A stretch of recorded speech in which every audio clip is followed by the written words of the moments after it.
Hey guys and welcome to the channel. Today I will be doing a what if, which is what if Deku was secretly a robot part 1.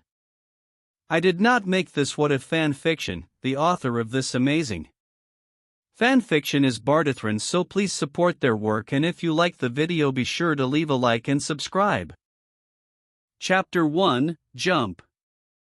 Extras mingled about the school entrance like drooling, knuckle-dragging chimpanzees, gawking up at the green-haired silhouette standing at the roof's edge. Katsuki watched from further away and glowered at the backs of everyone's heads. "Don't do it," one kid called up jokingly. "You have so much to live for." "Do a flip," another urged. Katsuki sneered at them. They pointed and shouted without a care in the world, blind to the danger that thing posed to them all. Machines ran their cars, their microwaves, their hospitals, tricking humans into relying on them.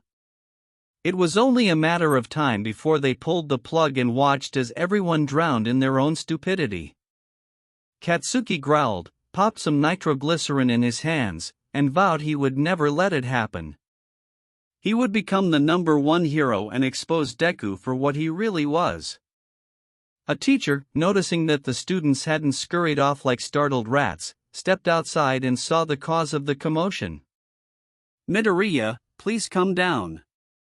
It's not safe up there." "Understood," Deku called back. Deku jumped. Katsuki snickered as the teacher scrambled out of the way. Phones waved about as each student jockeyed for the best view of their falling classmate.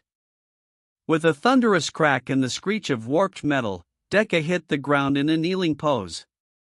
Concrete cracked and buckled in a circle around him.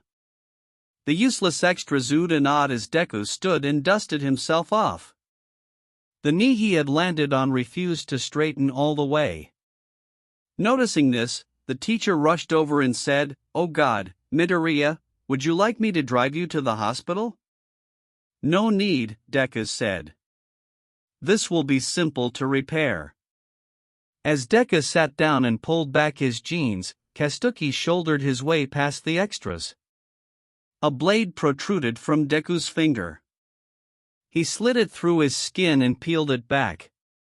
Underneath, coils of wires wound around gleaming steel beams. His kneecap, warped into a knot, glistened with a layer of oil. A clear membrane held back bright red fluid, a pale imitation of blood. "See?" Katsuki shouted. "Nothing but metal and wires inside." "Duh, it's his quirk." "It's not a quirk. That's the lie made up to trick you all into thinking it's human." "Shut up already, I want to see this." A beam of plasma from another finger seared through the twisted metal like butter. Deku pulled out the lump, popped it in his mouth, swallowed, and welded his leg shut. Moments later, Deku tested his new knee. As everyone crowded around, asking Deku a million questions about his quirk, the teacher reminded them all that class was over and made them disperse. Bakugo sullenly looked back at Deku as the teacher fussed over his formerly broken leg and vowed that, one day, he would make them all see the truth. One day, they would all realize that Deku was a robot. Chapter 2, Sludge. Toshinori grumbled to himself as his buff form vanished in a cloud of steam. The slime villain had slipped through his fingers. Scrawny as he was, Toshinori could still use a phone, and he had a rough idea where to look. The deafening booms led him to his target. The viscous ball of slime with eyes had a teenager in its clutches. The kid flung explosions everywhere as the villain forced itself into his mouth. The heroes on the scene stayed back and managed the crowd.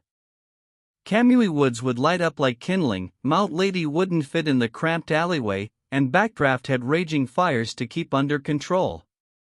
Toshinori turned away, with a prayer that a more suitable hero would arrive soon. Shouts from the crowd made him look back. Another kid marched past Death Arm's barricade, ignoring the hero's shouts to stay out. The slime villain laughed as the kid walked up to him and punched his gelatinous body. When the kid realized that his punches did nothing to the villain and scraping slime off the victim's mouth only gave a second's reprieve, he stepped back. Toshinori thought he was giving up, but instead, the kid scooped a handful of slime into his mouth. The crowd went deathly silent. The villain gawked at him. Even the victim stopped struggling to give the crazy kid a wide-eyed stare. "You know what?" the villain said. "Fine. If you want to taste that badly, have some more." The villain threw his first victim aside and plunged into the other kid's mouth. Within seconds, the villain had fit himself inside. Toshinori pushed his way to the front of the crowd, stomach clenching with fear, but the kid seemed undisturbed by the villain currently residing in his stomach. Death Arms approached the kid cautiously. You alright, kid?" The kid blinked at him. "Yes, I am. Thank you for asking." Death Arms held out a thermos. "Any chance you could spit out that villain?" Tilting his head, the kid said, "I'm not physically capable of spitting out anything I swallow. I am only able to digest it." "Ha!" The villain's muffled voice echoed out of the kid's mouth. "I'm immune to stomach acid." "I don't have stomach acid. It would melt through my body." Moments later, the villain screamed and bubbled out, shrieking, "Fire! Why are you filled with fire, you crazy kid?" Death Arms scooped the steaming villain into the thermos and screwed the lid shut. As the hero congratulated the kid, Toshinori smiled to himself. The kid had charged into danger and put himself at risk to save another. He had his successor, one already strong enough to handle his quirk. As Toshinori followed the kid away from the crowd, he grinned at the thought of rubbing his new successor in Night Eye's face. That would show him he wasn't an idiot. One conversation later, Izuku ate a golden hair, and the quirk it carried vanished in a puff of smoke. Chapter 3, Beach. Toshinori felt his head spinning as he drove up to Dagoba Beach. Izuku had grown 2 inches and some serious biceps overnight. His mother knew about one for all in his wound, and worst of all, he had no idea how to teach his new protege. The thought of teaching at UA in the spring sent a shiver down his spine. Heaps of trash dotted the sand, and nobody walked within reach of the beach's stench. It made the perfect spot to let Izuku unleash one for all. "All right," Toshinori said as he held his nose. "Try punching that refrigerator over there as hard as you can." Izuku punched. Metal squealed, and the refrigerator soared halfway across the beach. So much for teaching him how to activate his new quirk. Toshinori smiled, thinking that teaching might be easier than he had thought. "Nice punch. Doesn't look like we'll have to work on your strength, so let's work on building your character. We're going to clear all the trash on this beach."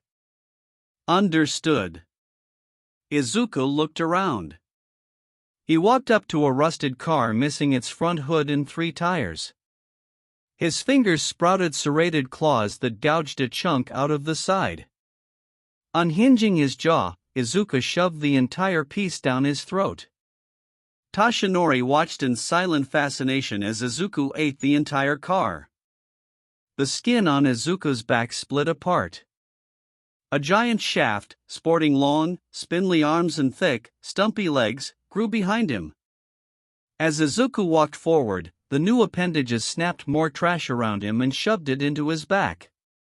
Black smoke billowed out Izuku's mouth as plastic and would burn inside him. The metallic growth behind him grew longer, branched off, and sprouted more arms to gobble up trash. Bits and pieces fell off it as he moved, which the arms scooped up and consumed again. The smoke drew a crowd. People watched and took pictures as Izuku dug through mountains of trash. Within minutes, the police arrived, and Toshinori flashed his agency's card to keep them from hauling Izuku away. News reporters arrived shortly after, and Toshinori put on his best TV face as he spouted off about training the future's heroes. By the time he finished with the interview, Izuku had cleared the beach. All Might gawked at the shambling monstrosity, the size of a city block, that trailed after him. All done. Where should I put this? Izuku asked. Toshinori pointed at the pickup truck they had driven in.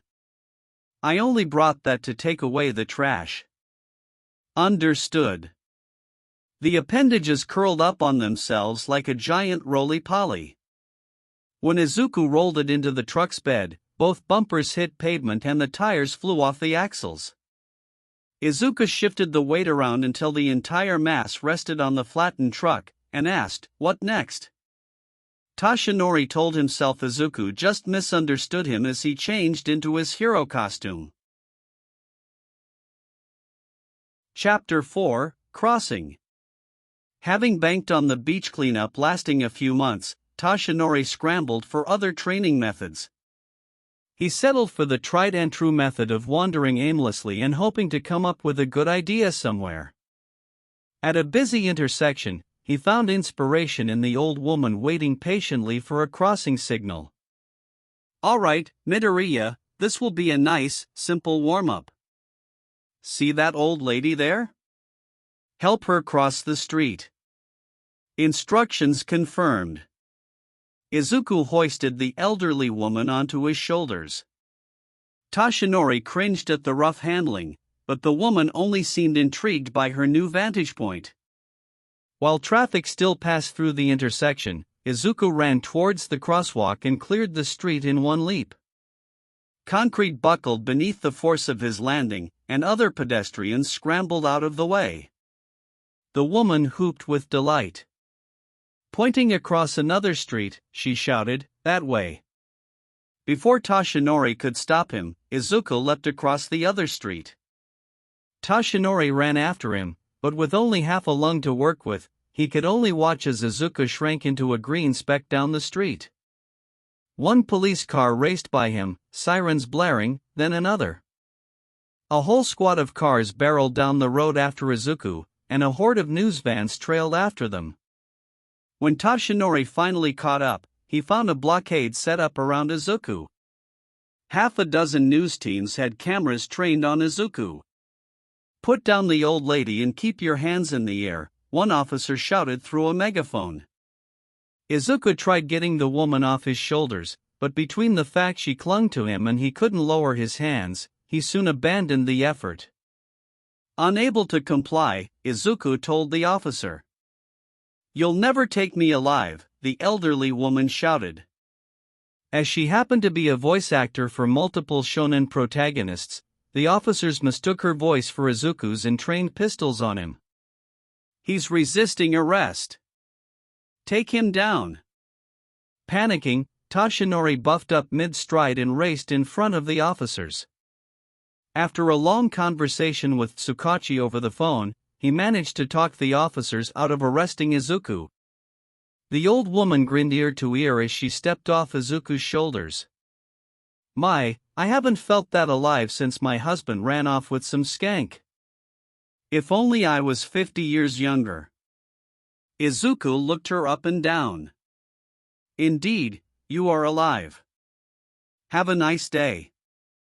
As they looked for the next place Izuku could practice being a hero, Toshinori pointedly ignored the cracked sidewalks in their wake and told himself that Izuku just needed some time to adjust to his new quirk. Cat. A little girl sobbed quietly and clutched a teddy bear while her cat stared down at her from a tree branch. All Might, recognizing another basic hero scenario, comforted the little girl and mentally prepared himself for another test of Izuku's heroism. "We need to get that cat down from the tree," All Might told Izuku. "Do not damage the tree, or the cat, or any bystanders, or the street, adjacent buildings, or anything else in the near vicinity. Do not make any noises exceeding 80 decibels or lights bright enough to blind someone. Do not commandeer a military drone, hack into the nearby traffic lights, or eat any power cables. Understand? Izuku nodded. He stared up at the cat for a solid 5 minutes. All Might felt sweat pouring down his face as he waited for disaster to strike. A delivery man, grunting and sweaty under an overstuffed backpack, ran up to Izuku and asked, "Are you the one that ordered 50 tuna salad sandwiches?" Izuku took the sandwiches, scooped the tuna out of one of them, and shoveled the rest, still wrapped in paper, into his mouth. Tuna in hand, Izuku extended his arm until he could reach the cat. Smelling the tuna, the cat latched onto his arm and scarfed down the treat while Izuku retracted his arm. "Cat acquired," Izuku told All Might. "How did I do?" All Might glanced around the street, expecting to find crumbling infrastructure and squads of police cars. Everyone had vanished, but everything else looked normal. A relieved sigh left him. "Perfect, Midoriya. You did a fine job. At this rate, you'll be ready for the entrance exam in no time." The little girl squealed with joy and gave the cat a crushing hug, much to the cat's displeasure. All Might congratulated himself on a job well done and led Izuku to the next random lesson that caught his eye. In a nearby alleyway, a police officer spoke into his radio. "All units, abort. Midoriya has left the scene without any collateral damage. False alarm." Further down the alley, 12 squad cars, a SWAT team, 2 tanks, 4 police helicopters, 3 K9 squads, a sniper team, 3 ambulances, 2 fire trucks, multiple construction crews, 5 insurance agents, and every local news van within 10 miles all filed out of the alleyway with disappointed grumbling.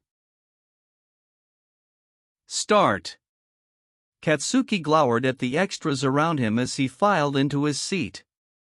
While he ruminated about how he would crush them all under his feet, show the masses the might of his quirk, and unite them all against the robot menace, Deku plopped into the seat next to him. The seat groaned under its weight. "Robots can't be heroes, Deku," Katsuki snarled. "I'm not a robot." "Oh yeah?" Katsuki took in its taller and sturdier frame. "Let me guess, you got another one of those overnight growth spurts?" "It's a part of my quirk." "More like an upgrade," Katsuki sneered. "Hey!" A bespectacled student called down. "Please keep it down, you are disturbing everyone else's concentration." "Can it, Four Eyes?" Deku peered up at him and asked, "Aren't you also disturbing everyone's concentration?" The extra's eyes widened, and he kowtowed to everyone around him. "He is absolutely right. You all have my deepest apologies." Katsuki hissed at Deku, "I know what you're planning, robot. I'm watching you." Deku blinked at him and asked, "How do you know I'm going to replace All Might?" As that bombshell went off in Katsuki's head, President Mike came up to the podium and shouted, "Hey there, listeners. Can I get a big hey?" Silence filled the auditorium. A buzzing noise came from Deku's chest, and a 3D printed metallic ya popped out its mouth. The robot held it up and asked, "Is this what you asked for?" President Mike chuckled weakly and said, "Not quite the volume I wanted, but very nice." "I see. I could make more, but it would weaken the integrity of my chassis." "No, I don't need any of them." "Oh, okay." Izuku chewed up the word with deafening crunches and swallowed. "Alright," President Mike said awkwardly, "for those of you that didn't take a pamphlet, here's how this will work. We'll start with the entrance exam, which I hope you all studied for. After that is the practical exam, where you'll fight robots until time runs out." A manic grin spread across Katsuki's face. He leapt out of his seat and shouted, "Fuck yeah! Those robots won't know what fucking hit them." "Language!" Four Eyes roared. "And how dare you interrupt a teacher?" So manly, an extra with spiky red hair said, staring at him in awe. He stood and said what he said. Those robots are going down. As the auditorium devolved into chaos, President Mike sighed and shouted loud enough to shatter windows 5 blocks away. Once the examinees fell into a stunned silence, tiny drones handed out the exams. Katsuki glared at the robot that plopped an exam next to him, certain that it had sabotaged his test. The thought of taking Deku's crossed his mind, but then he realized that the robots wanted him to steal a test and sabotage Deku's instead. Smugly certain he would outsmart them, Katsuki put pen to paper. To his irritation and everyone else's amazement, Deku finished in 30 seconds. Slow. Start. President Mike shouted. Everyone stared at him in confusion until the sound of footsteps caught their attention. Like a flock of birds, the sound of one taking off had them all running. Ida fired up his engines and sprinted deep into the city, thinking to find more robots the deeper he went. Every robot he passed had its head caved in. Further along, the robots showed no signs of damage, but they remained unmoving all the same. I think there has to be some kind of mistake. Ida shouted, hoping someone would hear. These robots hadn't been turned on.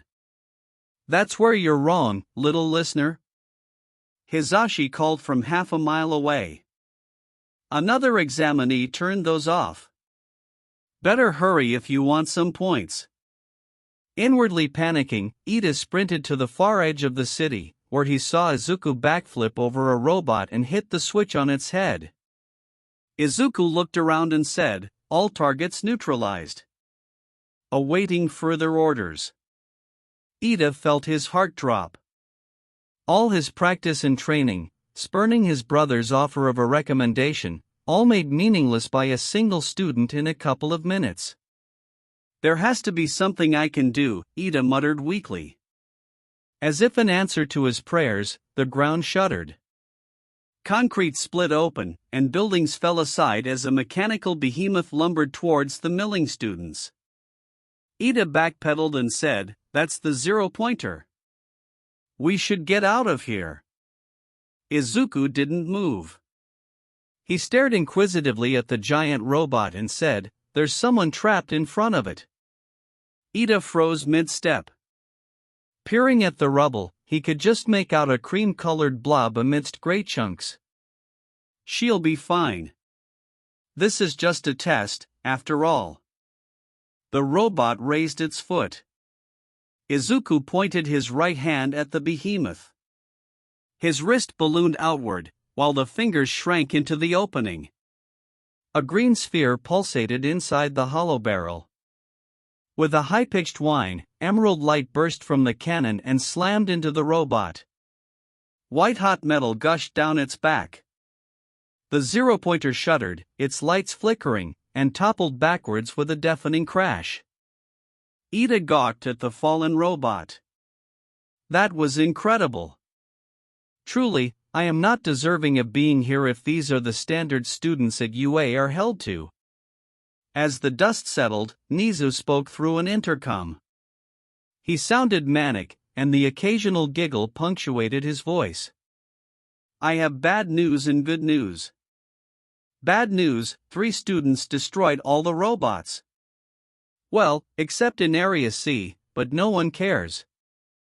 Good news, we have plenty of experimental models to test. Yes, test. Test to your heart's content, test after test after test. We'll have so much fun. The rodent's maniacal laughter echoed across the empty buildings. The ground shuddered, the Imperial March played, and battle droids straight out of a Star Wars movie marched out of underground bunkers. As Ida ran for cover from blaster fire, he shouted, "This wasn't on the pamphlet." Test. Power Loader gawked as his prized zero-pointer got a new thermal exhaust port seared through its chest. That color, he said, boric acid. Inko always added it to whatever plasma emission she made for that striking green color. She called it her signature. Majima snorted. A waste of boron if you ask me. A student brought in an outside weapon? Aizawa asked. That student is the outside weapon. Some technoquark merging mechanical components. Figures she had a kid like that. Majima scowled down at the student standing amidst his fallen robots. Inko thinks she can still mock me, does she? Well, I'll show her. As he went to turn on more robots, Aizawa stopped him with a band of capture scarf. You're not activating more robots. But why not? They already destroyed them all. Clearly we need to amp up the exam. As much as I am inclined to agree, Nizu said, that wouldn't be fair to the other examinees. Majima had a crazed grin on his face. Come on, Nizu. Don't you want to test them out? Every teacher in the room flinched at the mention of the forbidden word. Aizawa's scarf wrapped around Majima's mouth a second too late. Nizu's head swiveled in Majima's direction, and his eyes grew wide and vacant. He twitched and muttered excitedly to himself as he hit the intercom button and sent out a fateful announcement. Another few keystrokes brought out the private projects Majima had laying around in storage. Those better not kill our students, Majima, Aizawa hissed as he stared down at the battle droids marching against the fleeing teenagers. Relax, he said once Aizawa removed the gag. They're all programmed with the same combat protocols as the standard bots. I think. Aizawa left Majima tied up while he ran over to an emergency box and broke the glass with his elbow. He took out the electric tea kettle and a bag of Gold Tips Imperial. Remind me again why this stuff takes 25 minutes to brew? Aizawa asked as he read the instructions. If you have any better ideas, I'm all ears, Midnight said as she tried to pull Nizu away from the panel. The principal flung her over his head and hog-tied her with her own whip. As she writhed on the floor, a ball gag inexplicably appeared in her mouth, and half her clothes fell off. The remaining teachers more sensibly cowered in the corner of the room and prayed to whatever deity they thought might hear them. Aizawa gave a long-suffering sigh and turned on the kettle. Boom! Katsuki studied the crumpled wreckage of the zero-pointer. A deep, jagged hole pierced its chest, and its lights flickered feebly. Shitty hair, Katsuki said solemnly, I may have only known you for 5 minutes, but you proved yourself on the battlefield today. I swear your sacrifice won't be in vain. Metal squealed, and a plate shot into the air. Battered, sporting a bloody nose, and still smoking from his nitroglycerin-propelled launch, Kirishima crawled out of the wreckage with a huge grin on his face. He raised both arms high and shouted, that was manly. Quit standing around and find more robots to punch. Yes, sir. Kirishima looked around at the smoldering wreckage lining every street. I think they ran out. That's what they want you to think. There's always more robots. Sneaky bastards. On cue, a section of road slid aside, and battle droids marched out. Katsuki smirked. They're bringing out the big guns for me. About time. As Katsuki hurtled towards their formation, the battle droids turned about and opened fire. Katsuki darted through the blaster bolts and tore into their front ranks.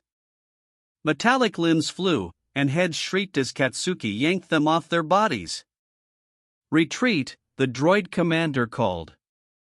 Run away. The droids panicked and dropped their weapons. As they ran, Katsuki blasted them apart and Kirishima smashed heads and torsos with his hardened fists.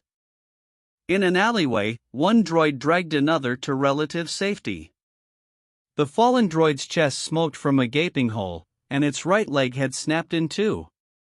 With a weak cough, the fallen droid said, "Leave me and save yourself, XZ-182. My capacitor's blown out." "No, you can still make it. Just hold on. Tell my kid, cough, that I have positive associations with his existence."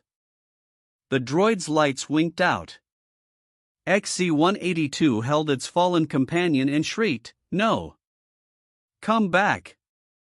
You still have your primary directives to carry out." Katsuki hacked his way through a wooden door with the severed head of a droid. Through the broken wood, Katsuki said maniacally, "Here's Johnny." XZ-182 screamed as Katsuki blew it to smithereens. In the smoking aftermath of the battle, a tiny droid, shorter than the rest, stumbled through the wreckage until it found the remains of its designated parental unit. It picked up the droid's lifeless head and pressed it against its own, vowing revenge on the human that had massacred them all. A shadow loomed over the diminutive droid. It froze in terror and slowly looked back. Katsuki let loose a few pops of nitroglycerin and said, "Whoops, looks like I missed one." The teachers stared in open confusion at the robot's disturbingly human-like antics. As one, they all looked at Power Loader. The support teacher shrugged and said, "I was super drunk when I programmed those." Grievous. Facing down an army of battle droids, Izuku consulted the internet for the best possible method of dealing with clankers.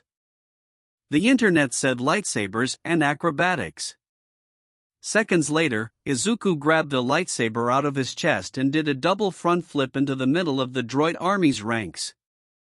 Up in the viewing deck, Cementos asked, "Is that a lightsaber?" "What? Inko made one too? I have to see this."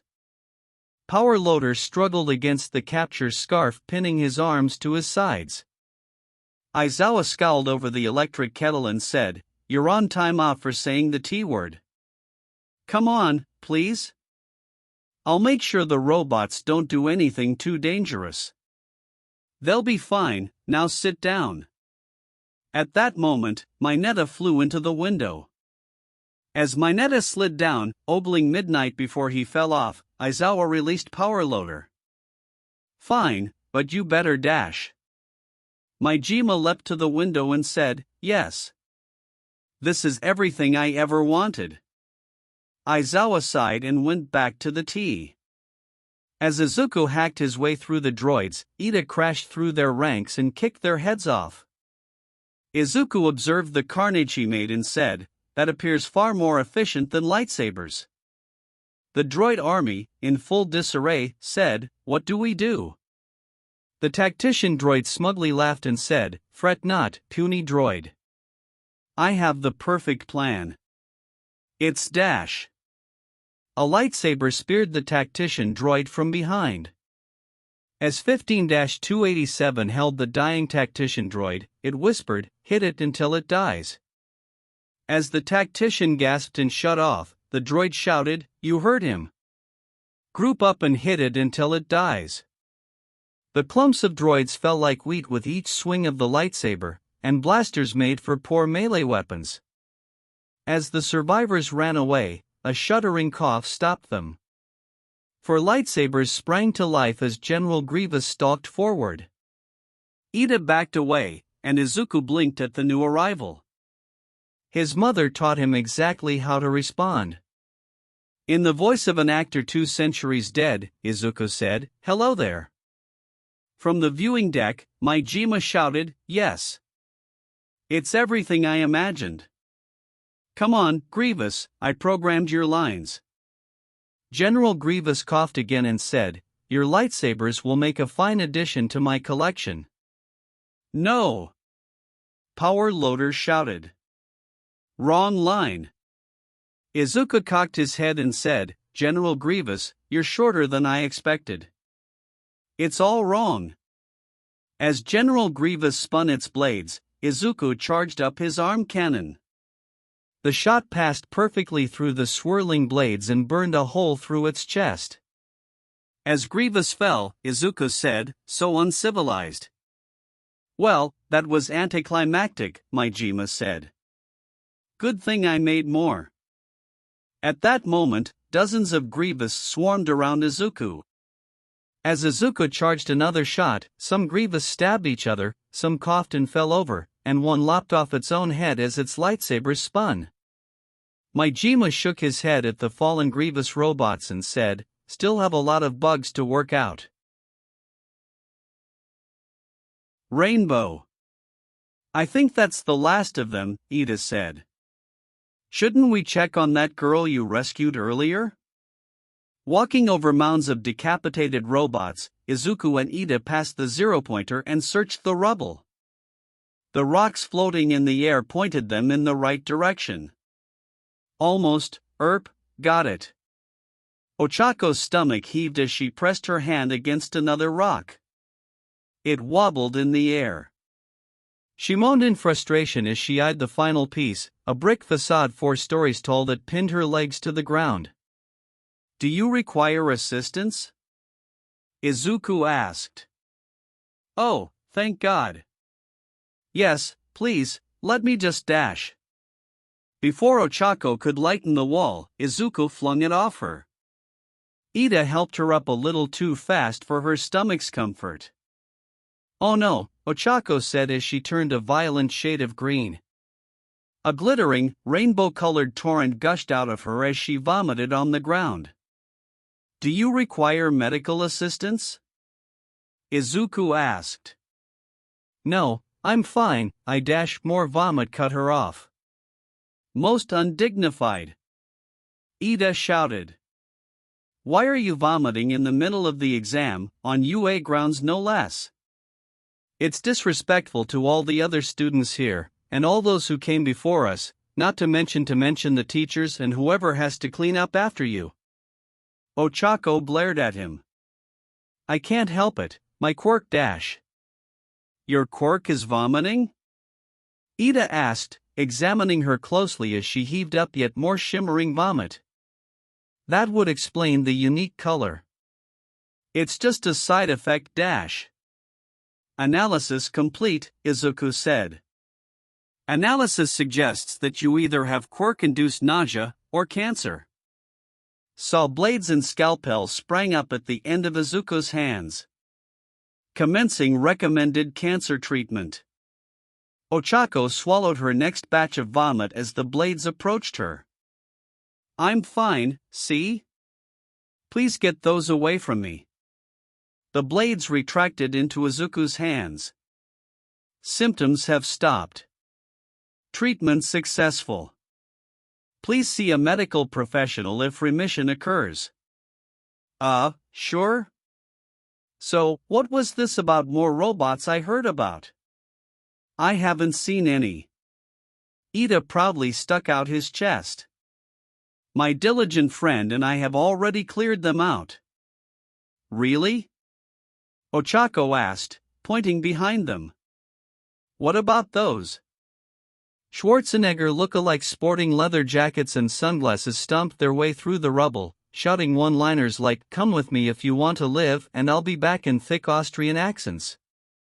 Several had their faces torn away to reveal chrome skulls and glowing red eyes. Izuku aimed his arm cannon and stopped. Power running low. Switching to battery-saving mode.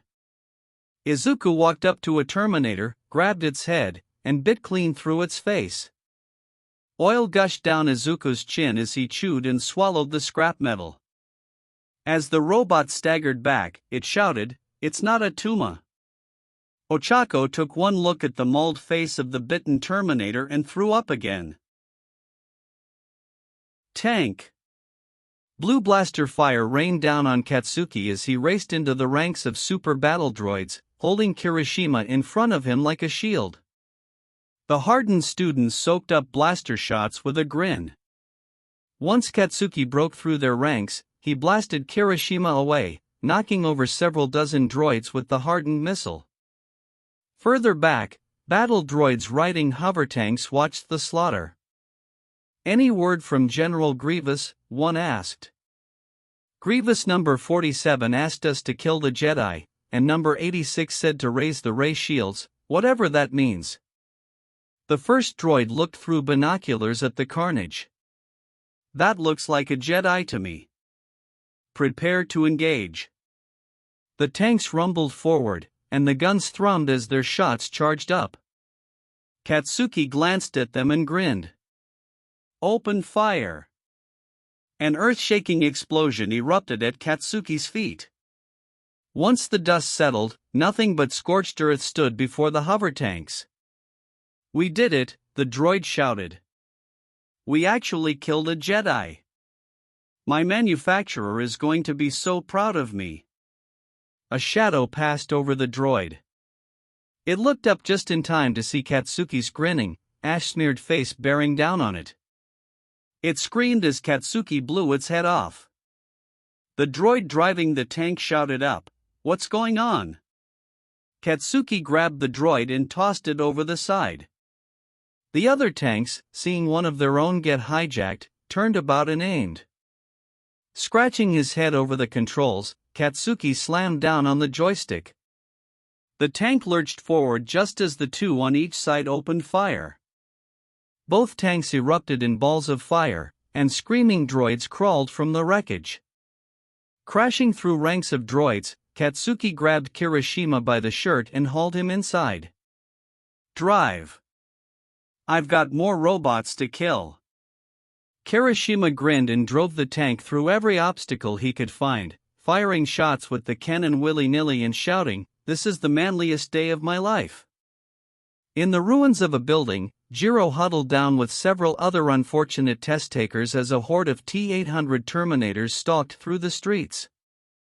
"Mon ami, this is it," Oyama said, clutching his stomach. "I'm too gorgeous to die this way." "Relax," Jiro scoffed. "The school's not going to let us die." She pressed a jack to the ground and heard explosions and distant screaming. "I think." An explosion right next to their hideout nearly deafened Jiro. Two Terminators blew apart in a plasma explosion, and more got gunned down by smaller explosions. A hover tank rumbled by, crashing through another building, and stopped in front of them. Katsuki glared at them from atop his tank. "Get in, losers, we're going robot hunting." Doppelgangers. "I can't help but notice that there's only a few kinds of robots out there," Vlad King said. "I thought I'd be more impressed." Power Loader scoffed. "Those are just the beta prototypes. The alpha stuff is way too dangerous. I have it locked behind a password that Nizu would never guess." From Nizu's terminal, Alexa said, "Password accepted." "What? How did he know the password was password 1? Aizawa glared at him. "Really? What?" "It made me add a number." Unleashing my shitty coworkers, Alexa chirped. Majima blanched. "No, wait, those aren't ready, put those back." He reached for the console, only for Nizu to suplex him into the floor without leaving his chair. A hole opened in the ground. A robotic duplicate of Aizawa leaned out, squinted up at the cloudy sky, and muttered, "Too bright outside. Where did I put my sleeping bag? I haven't had enough coffee for this.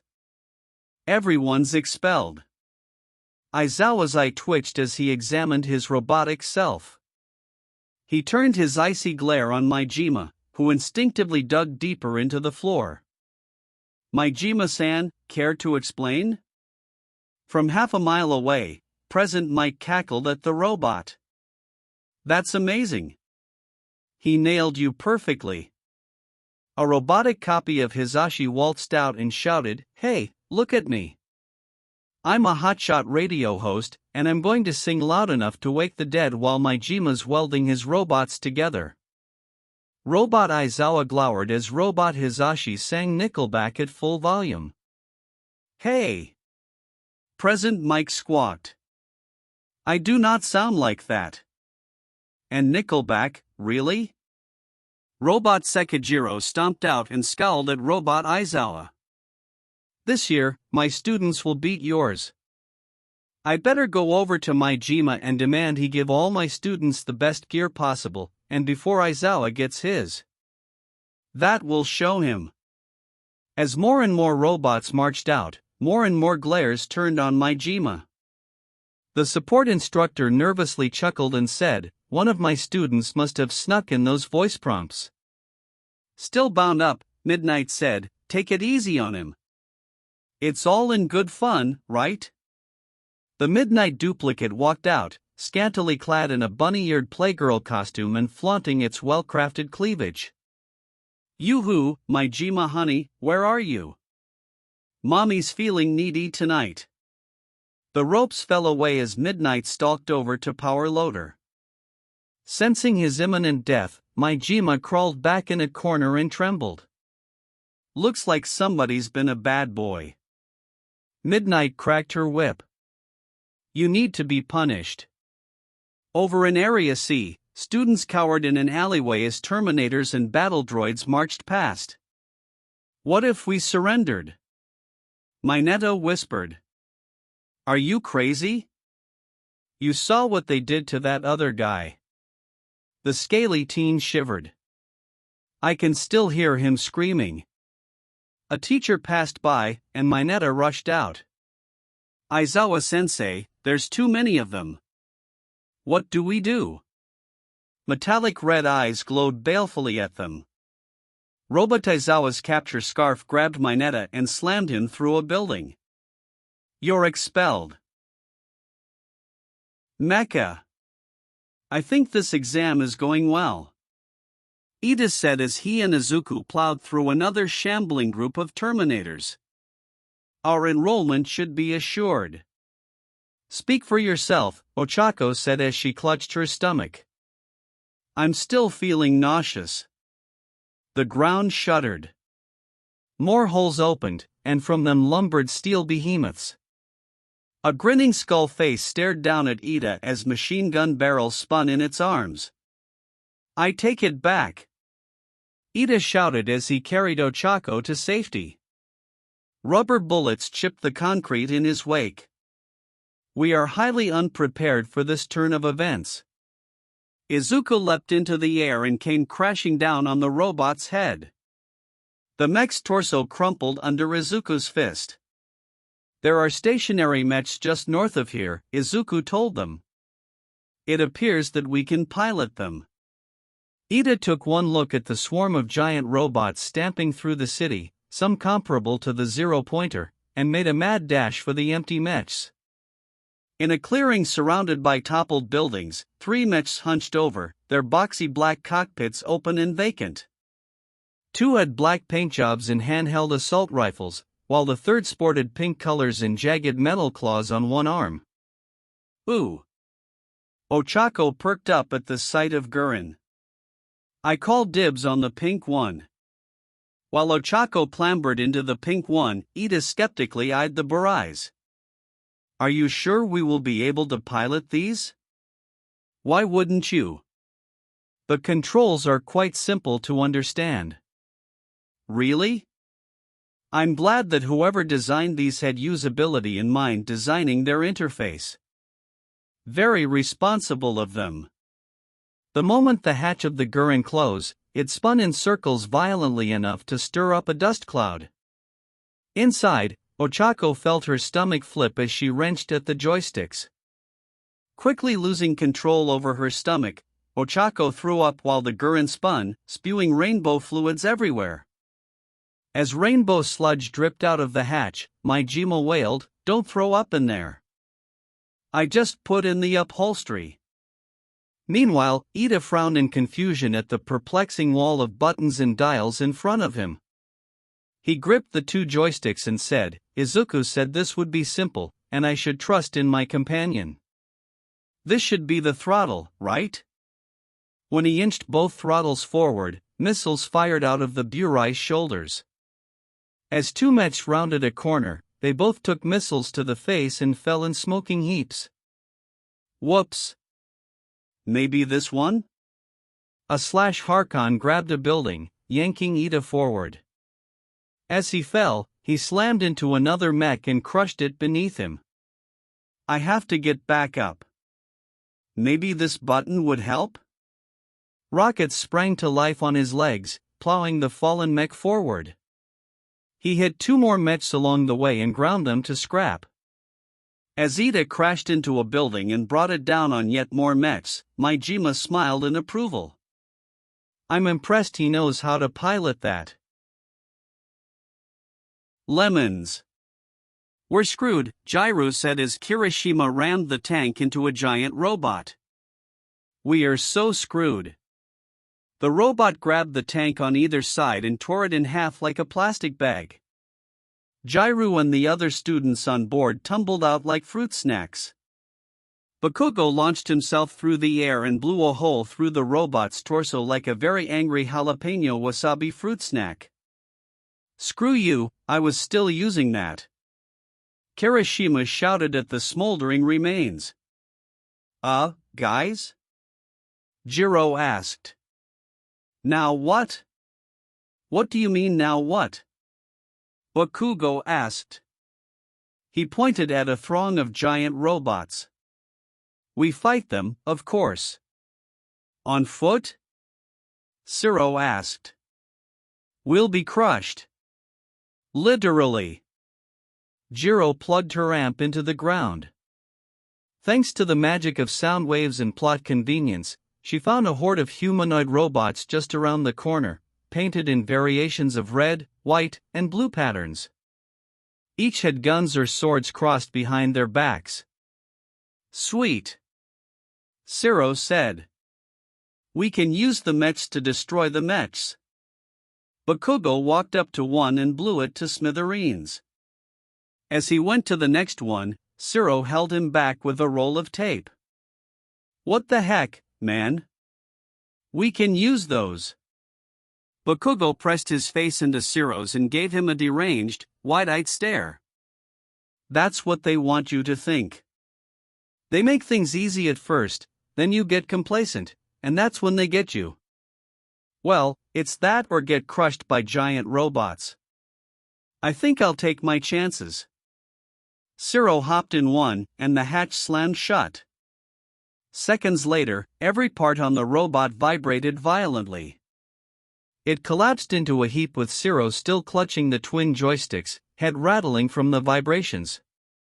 Guess I picked a lemon, he said shakily. Bakugo, grinning, gestured to the next and said, Go right ahead, try another. Maybe then you'll see I'm right. You know, I wasn't going to, but now I will, just to prove you wrong. Siro examined the next one and gave it a cautious tap. Assured of its structural integrity, Siro hopped in.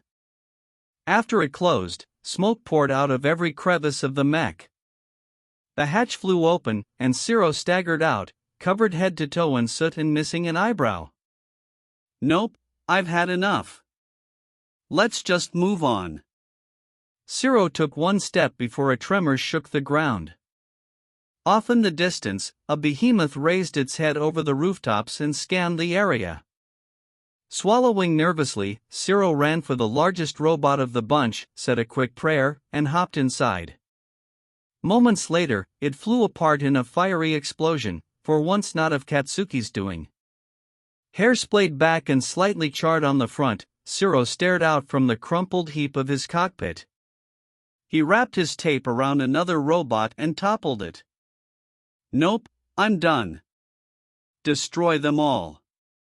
Bakugo grinned. Gladly. Recharge. Purple Sutherlands darted around the corner, guns blazing. Glory to Britannia, they shouted. Surrender filthy 11s, and we might spare your pathetic lives. Izuku drew a superheated metal blade, its length shimmering with an orange glow. Zipping through gunfire, Izuku slashed through 4 Sutherlands, detonating their fuel reserves. Off to the side, Ochako batted aside 3 lances and slashed their wielders to scraps while she spun, and Ida took out two by falling on his back as two Sutherlands charged from both sides, impaling themselves on the other's lance. The Lancelot, more imposing than its smaller brethren, drew a shimmering green blade and met Izuku head-on. As their blades clashed, a foot crushed the Lancelot flat. The owner of the foot, a red and black monstrosity with a huge grinning face, took off its shades and batted Izuku aside with them.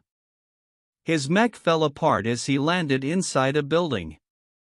Kaminari stared in shock at Izuku as he clambered out of the wreckage. "Dude, you can pilot those things?"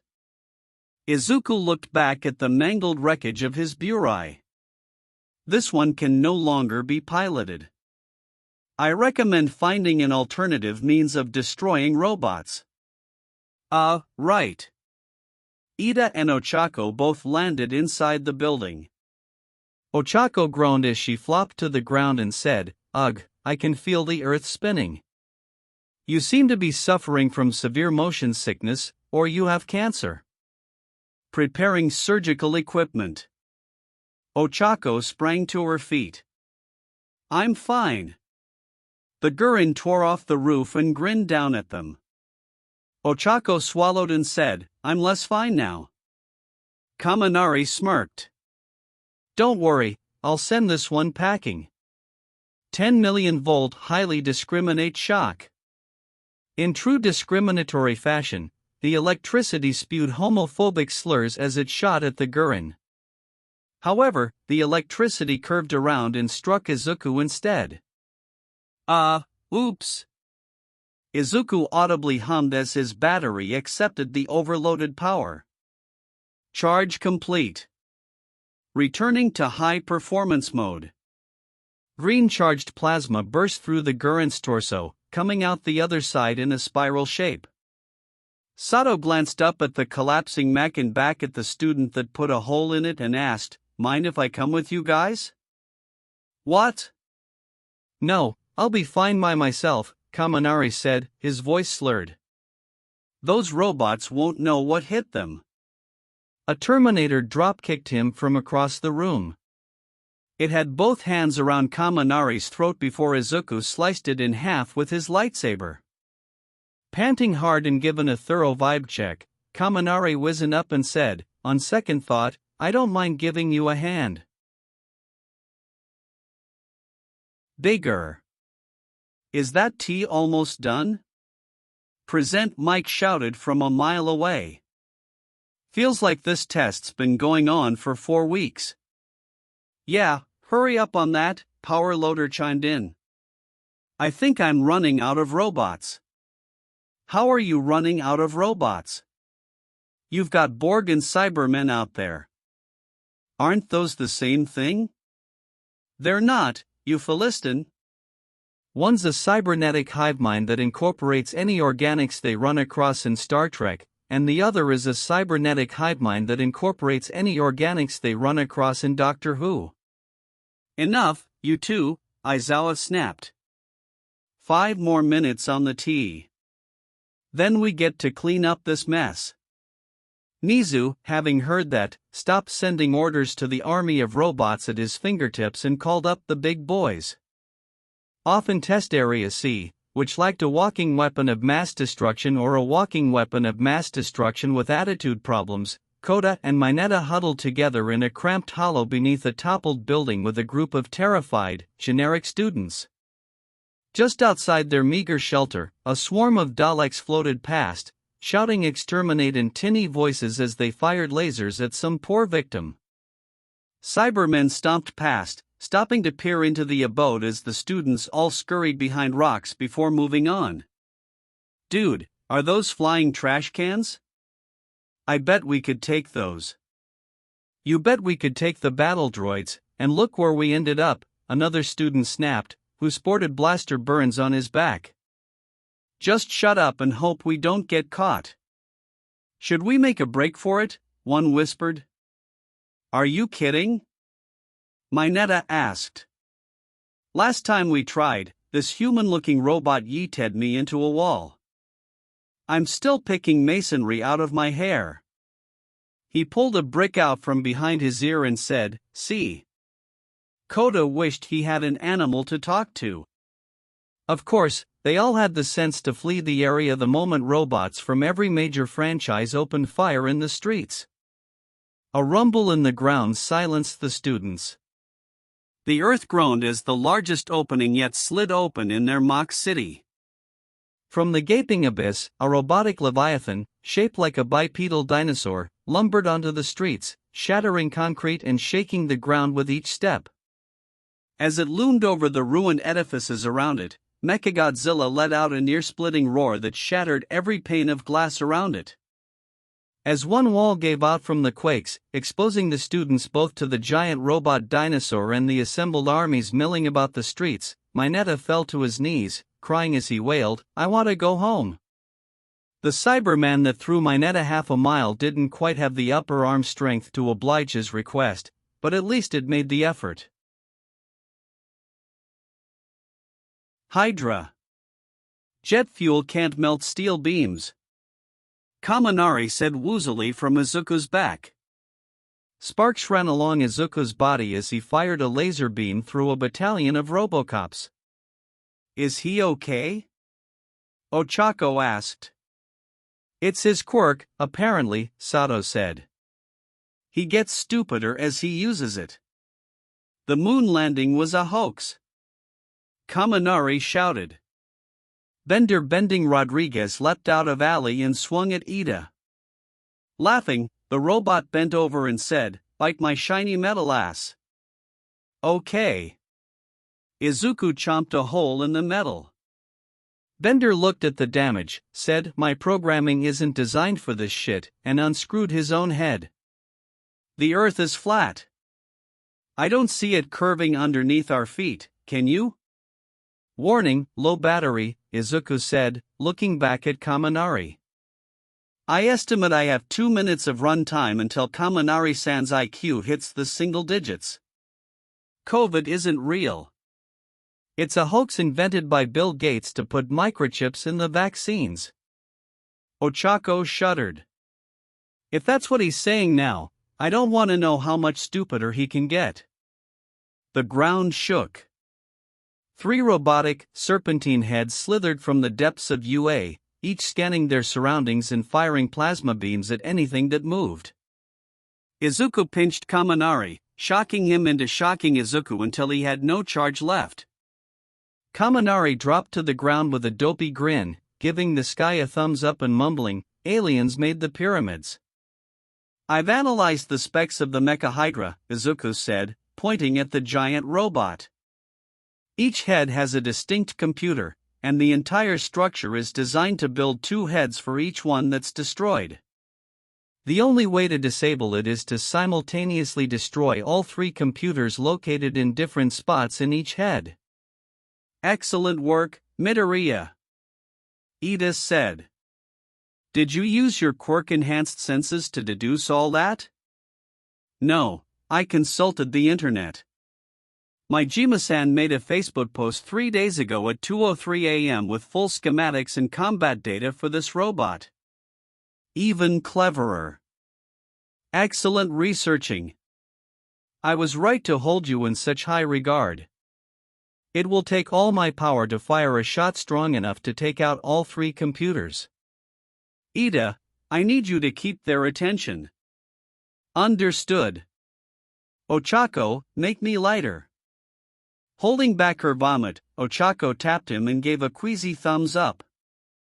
"And Sato, throw me on my signal, at a 42.6-degree angle, using 5,525.6 newtons of force." What?" Izuku blinked and adjusted his plans. "Just throw me really hard." "Why didn't you say so?" Sato snorted a line of sugar and bulked up. "Okay, here we go." "Wait, I didn't say dash." "Yeet." As Izuku went hurtling through the air, he made some last-second calculations, shot short bursts of plasma from his feet to course-correct, and lined up the shot. As Ida raced past, all 3 heads turned to fire at him, giving Izuku a shot at all 3 heads. A brilliant green beam vaporized every head in an instant. Kaiju. A giant mechanical squid stared down at Katsuki with baleful red eyes. Your species shall be harvested. The cycle must continue. Yo, shitty hair, Katsuki said. You're up. Kirishima pumped a fist and crawled inside a pipe. This day keeps getting manlier. As Bakugo prepared to light it, an extra touched the pipe and shrank it, making a tighter fit. Another welded the cracks shut, and a third patted it in with mushrooms. I am the product of the greatest engineers in galactic history, the Reaper said. Your puny weapon is no match for the might that has toppled interplanetary civilizations since the dawn of time. Can it, asshole? Katsuki lit off his largest explosion yet. Kirishima shot out in a red blur and slammed into the bulbous frame of the Reaper. A high-pitched shriek came from the machine as it toppled to the ground. Katsuki saluted the toppled remains. You fought valiantly to the end, shitty hair. Your sacrifice will not be in vain. Awaze looked at him in disbelief.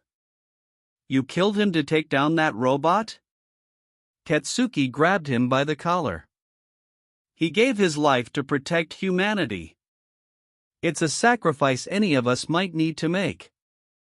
Off in the horizon, Mechagodzilla roared its challenge to the heavens. The extras backed away when Katsuki turned towards them. Cowards, all of you. We go splat when we hit it, Komori pointed out. Not like there's anyone else with a hardening quirk.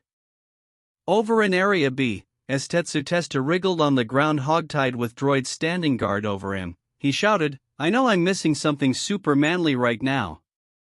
Still worth a try. Katsuki muttered. Then he shrugged and said, right, plan B. You, what's your name, you make things bigger, right? Yes, Kodai said. Katsuki pointed at the giant robot. About that big? Sure. Go ahead then. Kodai blinked in surprise. Wait, you? Well, if anyone else wants to punch the dinosaur robot. Everyone else backed away. Kodai tapped his chest and said, all right, but this'll give you a killer headache afterwards. Mechagodzilla stamped through the streets, feeling a touch of boredom as it sent robots and humans alike feeling for their pitiful existences. Its creator had seen fit to make it intelligent enough to understand the insignificance of the carnage beneath its feet without the means to do something worthwhile. The ground shook beneath its feet, for once of its own making. It turned and saw a giant Katsuki stamping towards it. Finally, a worthy foe, it shouted. Our battle will be legendary. When Katsuki punched at it, Mechagodzilla raised its own arm to block. The ensuing explosion ripped the entire robot apart. Once Kodai caught up, she shrunk Katsuki back down to size. Unfortunately, his head hadn't quite gotten the memo. Lying on the ground, Katsuki's SUV-sized head strained to stand on a human-sized body. Told you you'd get a headache, Kodai said. As the Gold Tips Imperial neared completion, Aizawa put on a lab apron and safety goggles. He set a laboratory scale on a marble block, teared a volumetric cylinder, and snapped open a jar of chemically pure sugar. With a metal scupula, he tipped delicate flecks of sugar into the flask until he achieved the specific mass of sugar Nizu's tea required. Using a funnel, Aizawa poured the tea inside and used a dropper to precisely level the tea at the line. He vigorously swirled the tea until every granule of sugar had dissolved. Aizawa tipped the volumetric flask into a warmed mug and shook out every last drop. He dipped an Eppendorf pipette into a jar of cream sourced from a local dairy farm and drew up a tiny, precise dose. Once he got the tea whirling with a spoon, he dispensed the cream, which formed wispy white swirls as it blended in. Next, Aizawa changed into a black butler's uniform, decorated with white frills along the collar and cuffs. He set the tea on a silver platter and held it in one hand. His polished shoes clacked on the floor as he strode up to Nizu. Sweat beaded on his forehead as he set down his offering, bowed, and stepped away. Seconds passed. Every teacher in the room held their breath, watching Nizu with a mixture of awe and dread. Nizu's paws darted across the keyboard, and he stared wide-eyed at the screen with pupils large enough to see stars in broad daylight. Mutters about test subjects and experiments tumbled off his tongue, punctuated by the occasional maniacal cackle. Steam curled from the mug and wafted over Nizu's nose. His paws froze over the keys. Nose twitching and eyes vacant, Nizu reached for the mug and held it under his nose for a moment. "Hey, is that tea ready yet?" Present Mike shouted from his perch half a mile away. As one, the teacher shushed him, and Present Mike whispered back, "Sorry." Nizu took a sip. A warm smile spread across his face as his pupils returned to their normal size. His expression turned confused as he stared out at the carnage and destruction in front of him. Good heavens, looks like the students really went overboard this year. We'll have to lecture them on collateral damage. Every teacher let out the breath they had been holding. Aizawa glanced at the strewn wreckage of Mechagodzilla and asked, "How are we going to judge points this year?" "The same way we always do, I imagine," Nizu said amiably. "Unless there was something I missed?" Aizawa pointed out the window at the heaps of robots. Nizu peered out and said, Did some of the prototypes get released by mistake?" No matter. I'm sure we'll think of something. It appears some of the students were seriously injured by the prototypes." Nizu grinned. "That's what we pay Recovery Girl for, isn't it?" Gummies. Through Test Site B, the moans and sobs of the examinees hung over the strewn rubble and fallen robots like a fog. Students sporting concussions, blaster burns, and broken bones from the robotic assault huddled against crumbling walls, under fallen beams, anywhere offering vague protection from the looming robotic threat that had overwhelmed them all. Through that gloomy fog cut a rhythmic, clacking sound, an auditory light in the darkness. Recovery Girl wove her way through the rubble, tapping her cane as she walked. Every 10 steps, she stuck her cane in the ground, dug a hand into the jar of gummies she held, and popped a handful in her mouth. Still chewing on the gummies, she approached a student with a broken leg. He stared up at her with a tear-strewn face and asked, "Hey, are you a nurse?" Recovery Girl chuckled and said, "Dearie, I'm Recovery Girl. I healed a man with no stomach and half a lung, and he's still kicking. Now, let's take a look at that leg, shall we?" The student gritted his teeth and pulled up his pants. Recovery Girl tooted at the swollen, purple lump below his knee. "Just a smooch, and it'll be all better. This won't hurt a bit." The moment her lips caressed his bruised skin, the student screamed in agony.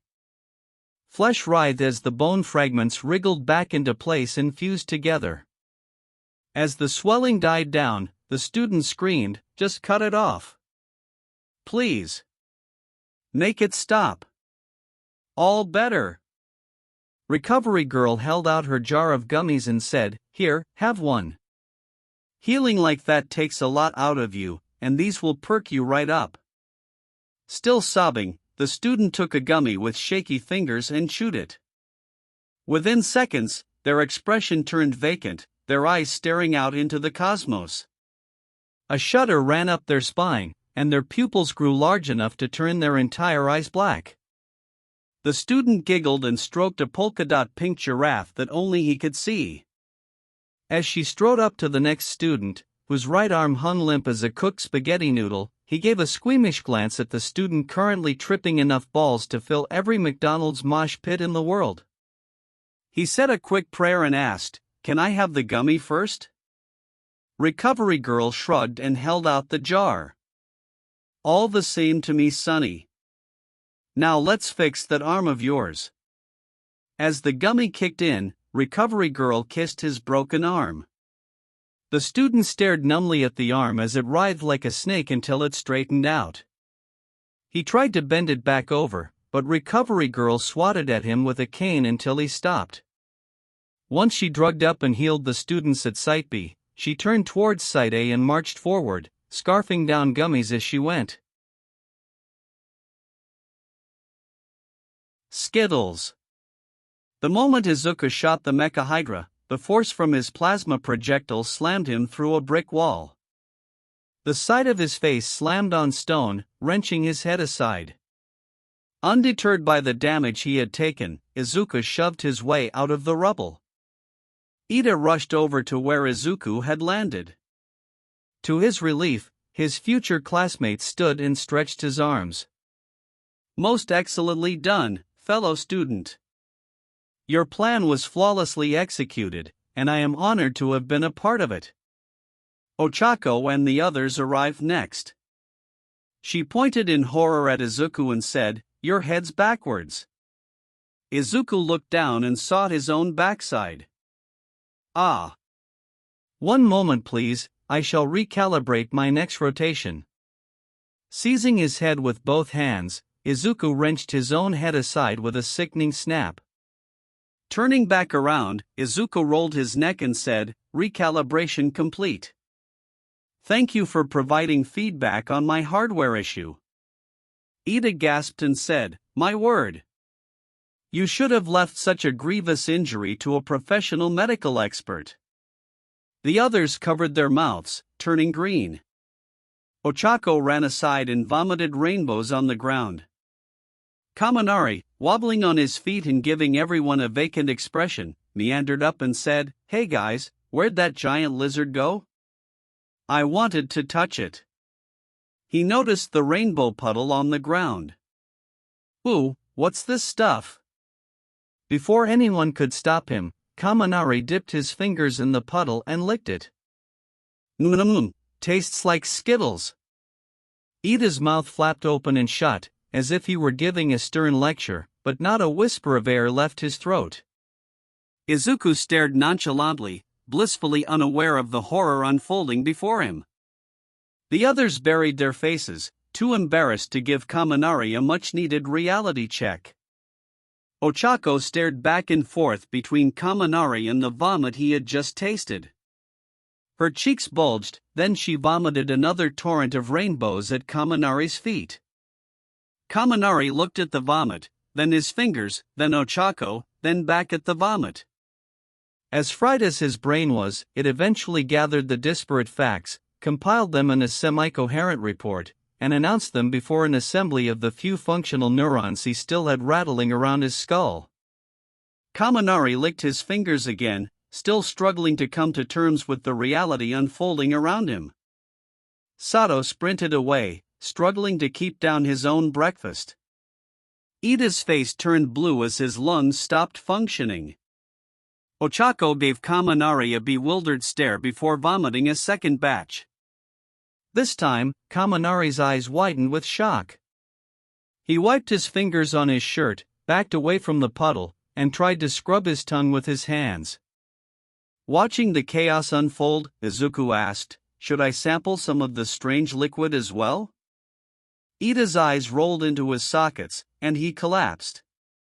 Ochako gave one last dry heave before joining him. Staring at his own hands in horror, Kaminari said, "I'm never using my quirk again." Waiver. As Izuku's group headed towards UA's testing facility, the rhythmic tap of Recovery Girl's cane caught their attention. Izuku's mechanical eyes zoomed in on the elderly hero. Shizenji Chiyo, Recovery Girl, currently employed at UA, born April 4, 2076, registered quirk heel, frequently purchases Yoroi Musha brand arthritis cream and has House and Dexter listed as favorite series on her Netflix account. "Dude," Sato said, "that's hella creepy."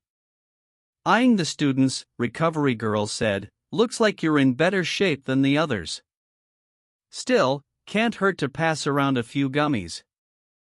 They'll perk you right up. Sato grinned. Gummies? Awesome. I could use a top-off. He popped a handful in his mouth. After he swallowed, his whole body rippled. Muscles bulged out, ripping his clothes. With a booming laugh, Sato stomped the ground hard enough to stagger everyone around him. These gummies are amazing. Sato bellowed at the heavens. Time to kick God's ass. After Sato sprinted off in another direction, Kaminari dashed up to her and said, "Me next. I'm gonna get super jacked." Kaminari took a whole mouthful and swallowed them whole. A high-pitched hum came from him as his whole body vibrated violently. Then, with the sound of a cathode TV losing power, Kaminari's eyes dimmed, and the vibrating stopped. He held up one hand and wriggled his fingers in front of his face. "When did I get so many fingers?" Kaminari giggled. "I could hold so many controllers with these." "How about the rest of you?" Recovery Girl asked. "Any injuries I should know about?" "Well, I am feeling a bit nauseous," Ochako said. Recovery Girl held out the jar. With a look of trepidation at Kaminari drooling on the ground, Ochako ate one. She put her hands on her face, and her feet left off the ground. "Wow, I feel amazing," Ochako said. "It's like I'm floating." Recovery Girl turned to Ida. "One for you, dearie?" "No thank you, madam. My parents instructed me never to accept unknown substances from strangers, and those gummies of yours seem to have highly irregular side effects for everyone taking them. I will have to request an active ingredient list and consult my primary physician before dash." Recovery Girl tossed a gummy in his mouth. Ida stopped mid-rant, lowered his raised finger, and slouched his shoulders. "That tastes pretty good." "Thank you." "You're welcome." To Izuku, she asked, "Any medical concerns?" "His head was backwards," Ida said. "Broken neck?" "I can fix that." She pressed a kiss on Izuku's cheek. Nothing happened. Frowning, Recovery Girl said, "I'll get the lawyer," and tapped her cane on the ground. An office rose from the rubble behind her. The lawyer seated at the desk pointed at the stack of papers in front of him and said, "I'll need you to sign these waivers." After Izuku signed and photographed the pages, the office sank into the ground. Recovery Girl walked off and said over her shoulder, "Best of luck, kid. You'll need it." Copyright.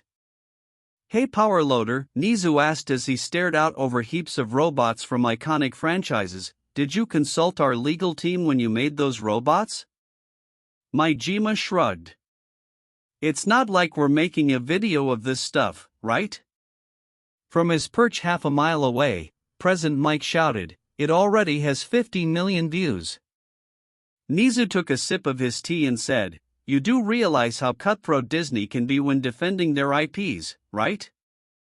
They put a lot of work into buying out every last franchise in the world, and they'll be damned if they let anyone else play with their toys." Maijima snorted. "What are they going to do, sue us?" The sound of footsteps, from feet beyond counting yet perfectly in sync, broke the silence. From over the horizon, countless bland-faced men in three-piece suits, each carrying a suitcase, marched in rank and file towards the UA campus. A flag bearer at the front bore a black Mickey on a pale blue field.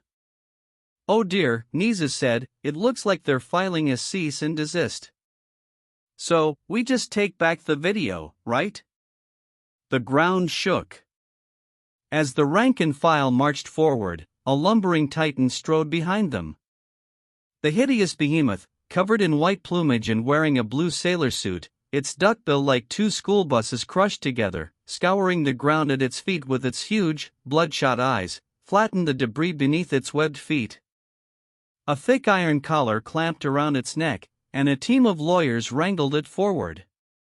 When it saw the UA campus, it let out a wheezing, high-pitched roar and raced forward, yanking its handlers behind it. Aizawa scowled at the massive army at UA's gates. I do believe they intend to make sure we cease and desist breathing. Not to worry, Nizu said, I have a foolproof weapon for exactly this occasion. Nizu went over to one of the emergency glass cases marked in case of Disney and smashed it open. He took out the speech card and set up the microphone. Nizu cleared his throat and said, this work of fanfiction is a non-profit fan-based parody. My Hero Academia is owned by Shueisha, Viz Media, Shonen Jump, Studio Bones, Funimation, and Kohei Horikoshi, all subsidiaries of our great and magnanimous Disney corporate overlords. Please support the original release. As Nizu's words rang out over the campus, the lawyers ground to a halt. Each as thin as a sheet of paper, the lawyers turned sideways and disappeared. The giant Donald Duck grumbled angrily to itself as it lumbered back across the ocean. The sound of crumbling masonry filled the room, coming from everywhere and nowhere. Sounds like a wall broke, Vlad King remarked. Yes, the fourth one, Nizu said cheerfully. Just ignore it and it should be fine. Maijima looked outside, confused. I'm think more than 4 broke out there. I said ignore it. Results. In the rubble of a testing area, the examinees had all crowded around, shrugging off the effects of Recovery Girl's treatment. Sato only wore his underwear and left sock, and he sported a spectacular black eye given to him by God himself. Kaminari drooled and gave off the occasional spark, and Ida alternated between politely chatting with his neighbors and ranting about the evils of medical fraud. Nizu addressed the crowd from his nest in Aizawa's scarf. Thank you all for gathering here. Normally, we would send you all on your way and give you the results next week, but given the unusual circumstances this time around, we're trying a different approach. What were those other robots even worth? Nizu shrugged. Before we ask that, why don't we have a show of hands? Who doesn't want to enter our hero program? The students, exhausted and traumatized by the robot invasion, raised hands in droves. Excellent. You're all dismissed. Mineta, trapped between a rock and a hard place, or in other words, Kirishima and Tetsutetsu, struggled with tears streaming down his face to join the flock of students heading for the gate, but the hardening duo proved too solid for him to budge. Kota, too timid to raise his hand or speak out, remained nervously rooted at the spot, staring Nizu as though the principal were about to chew off his feet. Nizu did a quick head count. That leaves exactly 36 of you left. Congratulations! You're all accepted. What about our test scores? Mina asked. I'll be honest, I think I failed. Irrelevant. UA always takes the top 36 applicants, with 4 recommended by heroes. As you're the only ones left, the points and tests don't matter. How imprudent of you! Ida cried. You stoop to accept those unworthy of UA's lofty standards simply because they are all that remain? It's a disgrace to dash. Ida slouched over as his voice trailed off. Actually, I don't see why it's a big deal. They're still here, so why not? Ida shook himself. No, standards must be maintained. He shrugged. It's not like there's anyone else to pick from. Standing straighter, Ida said, then take only the finest that remain. UA is the bastion of the hero world and must remain selective with its candidates for the sake of hero society. Recovery Girl walked forward, gummy in hand. Oh dear, still seems like you're out of sorts. Here, have another one. Ida relaxed after Recovery Girl shoved the candy in his mouth. Nizu grinned and said, right, we'll mail you your acceptance letters. See you all in the spring. Once the students filed out, Nizu turned towards Cementos. Ishiyama-san, be sure to put the cities back the way they were, alright? We'll need them for classes tomorrow. Cementos stared at block after block of rubble and broken robots. With a heartfelt sigh, the cement hero molded new buildings from the wreckage. Transfer. Bakugo grinned as he stepped into the 1A classroom. Not a sign of the robot anywhere amid all the extras. The mood in the room felt tense, and rumors of what hardships lay ahead flew around the room. After all, if the entrance exam had armies of robots, surely everything that came after had to be much worse. Dude, Baku bro. Kirishima called out. Pull up a seat. What do you think they'll have us do first? Bench press cars? Stop a train with our bare hands? Launch us off a spring platform into a forest full of giant shadow monsters hungry for human flesh? Mineta, in the next seat over, shivered violently and prayed to every female deity known to man for his salvation. Bakugo slapped his hands together, popping a small explosion between his fingers. Who cares? I can handle whatever they throw at me. Kirishima wept manly tears at his words. So manly. I knew you were the coolest ever. We are all the coolest ever. Monoma shouted from another desk, for we are all 1A. We'll show those 1B idiots that we are the supreme class in this institution. A yellow beanbag crawled on the floor like a caterpillar. As the class stared at it in confusion, it opened, revealing an exhausted face with bloodshot eyes and a dark 5 o'clock shadow. 8 seconds. Next time, don't waste any of my time. 8 seconds for what? Jairu asked. Don't ask stupid questions either, Aizawa snapped. He pulled gym outfits out of his sleeping bag. Now, put these on and go outside. Mina picked one up with a disgusted expression. I hope you washed that sleeping bag, dude. As Aizawa's eye twitched, an explosion rocked the school. Half the classroom leapt under their desks, alert for any sign of danger. Bakugo and Kirishima stood, both grinning at the prospect of danger. A muffled scraping sound came from the hallway. Jairu was the first to clap her hands over her ears, but as the sound grew louder, the rest of the class followed suit. Stay here, Aizawa said. I'll investigate. As Aizawa approached the door, it slammed open. Vlad King, with his yellow visor cracked, his red hero suit charred and still burning on one shoulder, his face blacked with soot, and all the hair on his head scorched off, stomped into the room, dragging Deku behind him.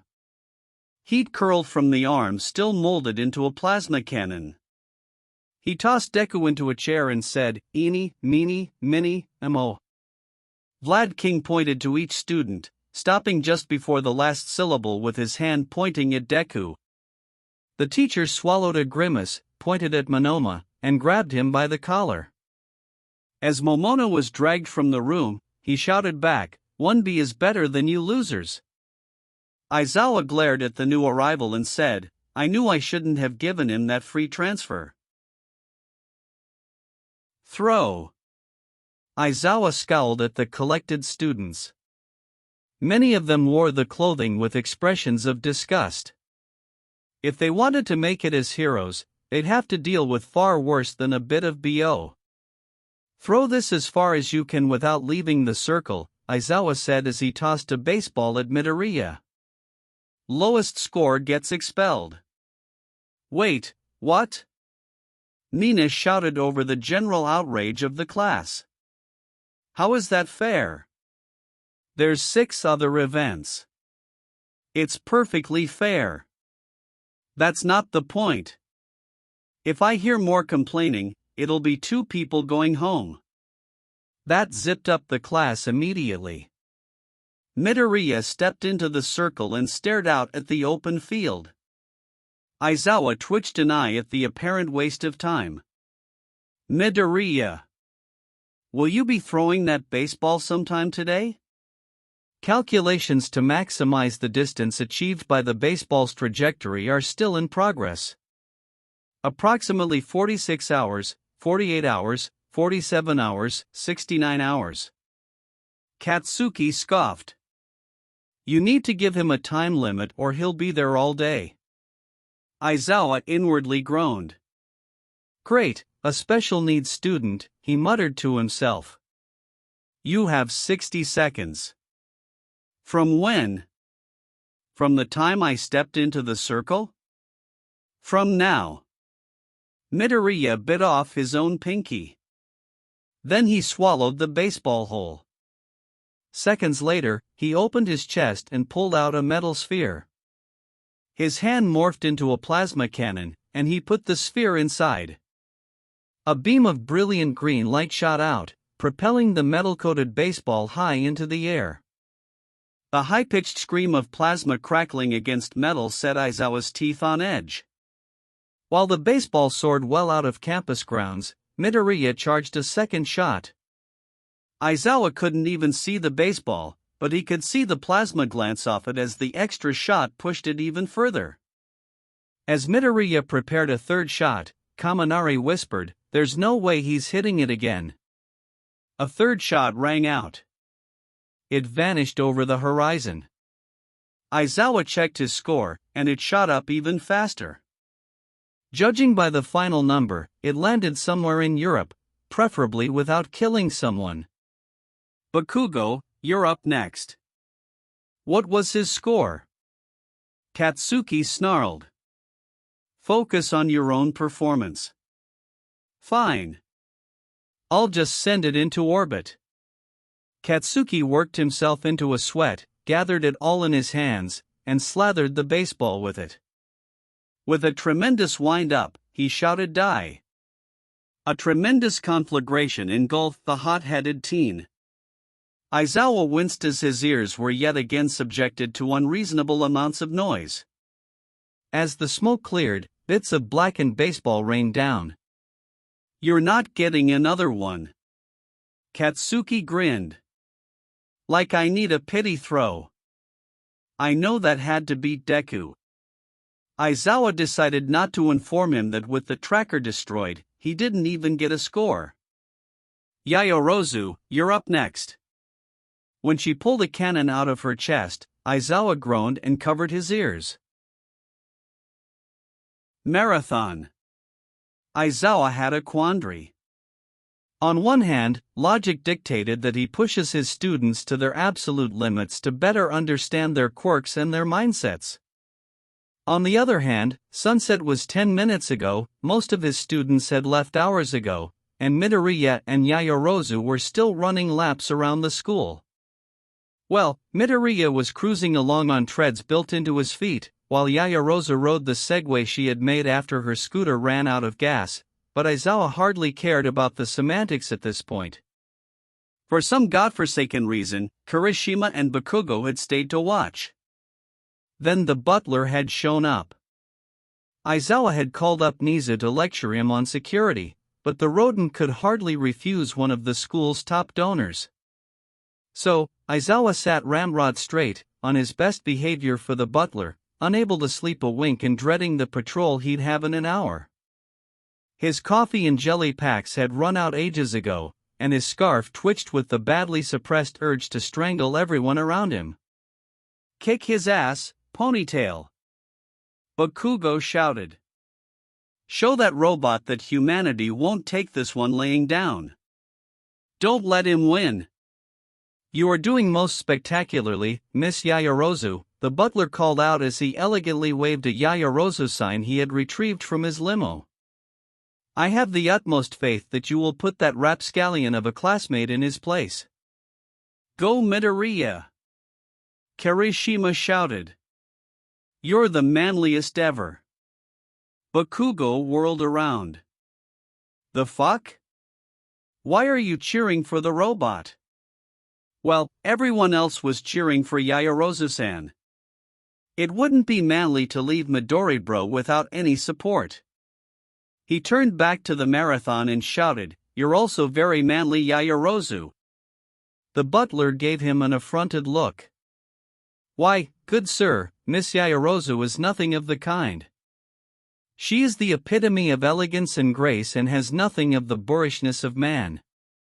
Chillax, bro, manliness knows no gender." Yaoyorozu's Segway sputtered to a stop. Running off it, Yaoyorozu tried to make a pair of rollerblades, but they came out missing their wheels. She gave a stoic grimace and continued running, despite how thin her quirk had left her. Stepping in, Aizawa called out, "Midoriya, how much longer can you keep that pace? I currently have 12 hours and 47 minutes of battery life remaining. Once the sun rises, net power consumption will drop by 86%. Think you can match that, Yaoyorozu?" She gave her classmate one last stubborn look before giving in. "No, sensei. I'm exhausted. There's a time and a place to exceed your limits. Here, it'll do more harm than good." As Yaoyorozu walked away, Bakugo stormed over. "You're humanity's last hope, and you're throwing in the towel? Get back out there and win." "For your information," Aizawa snapped, "the marathon results don't matter." Midoriya placed first by a wide margin. When Bakugo lunged for Midoriya, Aizawa finally had his excuse to strangle someone. Heartbeat. As the second day of class started, Jiro had an internal debate with herself. On one hand, she really didn't want to stick her hand in the hornet's nest that was whatever the heck Midoriya and Bakugo had going on. However, morbid curiosity about why there were only 20 sets of heartbeats, 19 from the students plus the arrhythmic, caffeine-driven stutter of Aizawa's shriveled circulatory organ, overruled her self-preservation instincts. "Midoriya, weird question." "That is indeed a weird question, given that you haven't asked anything," Midoriya replied. Jiro rolled her eyes. "Mind if I ask why you don't have a heart?" Bakugo stormed over, grinning so fiercely that Jiro felt her fight and flight instincts kick in. She held her squirming jacks in her hand to keep them from gouging out Bakugo's eyeballs. "It's because he's a robot," Bakugo roared. "Finally, hard, cold evidence." Jiro jabbed him in the neck. "No one asked you." "Actually, I do have a heart," Midoriya said. "Want to see?" "See?" Jiro asked. "See what?" Izuku rolled up his shirt. Jiro felt herself sweat profusely at the sight of six-pack abs in front of her. Nina Wolf whistled and said, "Damn, Midoriya, way to put on a show." The mood in the classroom took a sudden and precipitous freefall when Izuku plunged a scalpel into his chest. Ochako threw up more rainbows, Tokoyami muttered something about madness and darkness, and Kota's eyes rolled into the back of his head as he tipped sideways. Jiro fought back her own hysteria as Izuku peeled back the skin over his chest. Midoriya reached inside and pulled out a small boxing machine with clear tubing on either end. "This is my heart." Jiro listened to it, but it didn't make a sound. "Is it beating?" "Not currently. I only circulate blood when I need to reconstruct parts of my body, as it's what carries the components I break down, along with the nanomachines that make them in my bloodstream." "See?" Bakugo roared. "He even has nanomachines." "It's his quirk, is it not?" Todoroki asked, staring at Midoriya's open chest with an apathetic expression. "I don't understand the fuss." "I take it that's the stomach?" Jiro asked, pointing at a big boxy container. "Yep. It incinerates everything inside and absorbs any remaining metals into my bloodstream. It also has thermal vents to power the battery back here, if I consume anything that can undergo an exothermic reaction." He pointed to a metal cylinder with light panels along the side, showing he had full charge, hooked up to bundles of wires running across his body. Wait, hold on, Ciro asked. Is this just an elaborate way to go into detail about how your body works without making it seem forced and unnatural? A sharp crack of bricks breaking filled the room. Over the intercom, Nizu said, "Cementos, the wall broke again." "You know which one." From down the hall, Cementos moaned, "Why do I have to keep fixing it?" Democracy. When Aizawa announced that they would be picking their representatives, 1A erupted in a cacophony of shouts. Already done with existence, Aizawa put on some industrial-grade earplugs, wore noise-canceling headphones over those, and buried himself so deep in his sleeping bag that it would take a spelunking crew weeks to find him. Once Ida called for a democratic vote, a full election cycle ensued. Many campaign speeches were had, hats and flags were distributed, and babies were kissed. Ida took the polls and tallied up the votes. First, we have Yaoyorozu as president with 18 votes. What? Bakugo roared. How did Ponytail get that many votes? Kaminari, sweating nervously, hid a hand inside his pocket. Oh, she makes a very compelling argument about, confiscating the ill-gotten capital of the bourgeoisie and disseminating it among the proletariat. She's not a communist, you moron. She's richer than Bakugo cut off with a glance at Kaminari's bulging pockets. His hand shot inside and came out stuffed with bills. She bribed you. No? That's just my lunch money. Bakugo stalked around the room and found more wads of cash. Did you bribe the whole school, Ponytail? Yaoyorozu gave him a perplexed look. Isn't that how elections work? Ida glared down at her. My word. I can hardly believe the scandal. Bribing the constituents. It goes against the very spirit of this school. Well, either you're happy to see us, Jairu said flatly, or she bribed you too. Ida, his own pockets bulging with dirty money, hung his head in shame. Paragon of virtue that I am, even I fell victim to the wiles of capitalism. For shame. Well, at least the robot didn't win, Bakugo grumbled. Last thing we need are robots in charge of the government. And for vice president, we have Midoriya with 2 votes. A bone-chilling silence settled over the room as Bakugo slowly turned towards Midoriya. Of course, Bakugo said slowly, his voice tinged with hysteria. That's your game, isn't it? Have the pretty rich girl be your puppet while you pull the strings from behind the scenes, and when the time's right, kill her off and take power for yourself. Well, it won't work. I've seen right through your plan, and I'll defy you and your false regime with my dying breath. Hold on, Ochako said. Bakugo didn't vote for Yaoyorozu or Midoriya, right? Correct. It would appear there is 1 vote for Bakugo as well. That makes 21 votes, right? Ida looked down, flustered, at the piles of votes. Why, that can't possibly be right. I triple-checked. How could I have failed democracy so thoroughly? Tokoyami's shadow snickered. The class turned as the sentient quirk held up pen and paper. I voted for Midoriya because I thought it would be funny. And it is. With a roar, Bakugo lunged for the shadow and face-planted into a wall. From his office, watching the whole affair play out on camera, Nizu said, I love democracy. Media.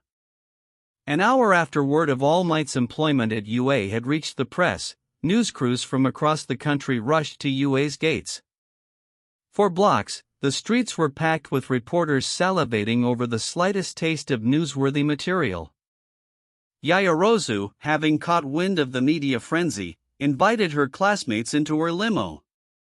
As her butler drove over people and cameras with reckless abandon, the students of 1A enjoyed a brunch of cured hams, expensive cheeses, and flavorful fruit preserves with toasted bread slices. "Too bad Izuku isn't here with us," Ochako said as she crammed as much food into her cheeks as physically possible. "Yeah, too bad," Momo said. "I couldn't get a hold of him." Miss Yaoyorozu, the butler said, "It would be no trouble to swing by his residence." In a low voice, he added, "I get to run over more reporters that way." "No need, I imagine he has already made it to school." "Indeed, you are right, Yaoyorozu-san," Ida shouted. "Such diligence from him, he truly is worthy of the position as vice president." He raised his glass of orange juice and said, "To our class representatives. Their diligence serves as an example for all of us." Moods lifted by the fine dining and spacious limo, the students echoed to the reps. Meanwhile, Izuku made his own way through the reporters, which involved a fair bit of shoving, trampling, and the odd bite taken out of cameras. Once he reached the gates, reporters latched onto his gray uniform. "You're a UA student, right? What can you tell us about All Might?" Izuku turned towards the reporters. "All Might is 220 centimeters tall and weighs 255 kilograms. He has blonde hair, blue eyes, and his birthday is July 10th. That's nice and all, but what about Dash?" "His blood type is a positive," Izuku said, droning on over their protests. "He was born in Tokyo, and he went to UA High School, though records of his other primary education aren't publicly available." "Could you please just tell us Dash?" "He went to Harvard University, where he earned a bachelor's in accounting. He then started the All Might Agency, situated on Yokohama Street in Tokyo." Izuku's monotonous lecture droned on for hours, covering every villain he had arrested, every life he had saved, his favorite foods and beverages, and plenty other mundane facts to make eyes glaze over. By the time Izuku mentioned how All Might's quirk could be inherited and how he had lost a lung 5 years ago, the reporters and cameramen had all nodded off. Even the cameras and microphones had stopped recording out of sheer boredom. Once he was done, Izuku walked through the gate and arrived just in time for homeroom. It was dusk when Shigaraki finally snapped out of his stupor, walked home, and decayed a barstool in a fit of rage when he realized he had forgotten to grab a class schedule. Kurogiri sighed and warped over to get the schedule. Acid. "Hey Mina-chan?" "Yeah, Kaminari-san?" "We're dead." Mina gave her partner a playful shove on the shoulder. "We'll be fine. You have electricity and I have acid. We'll be awesome at this. You remember that laser thing from yesterday? Imagine that ripping this building apart." Mina blanched, an impressive feat given her pink skin. "We're dead." Footsteps echoed through the building, distant at first, but growing steadily louder as the seconds passed.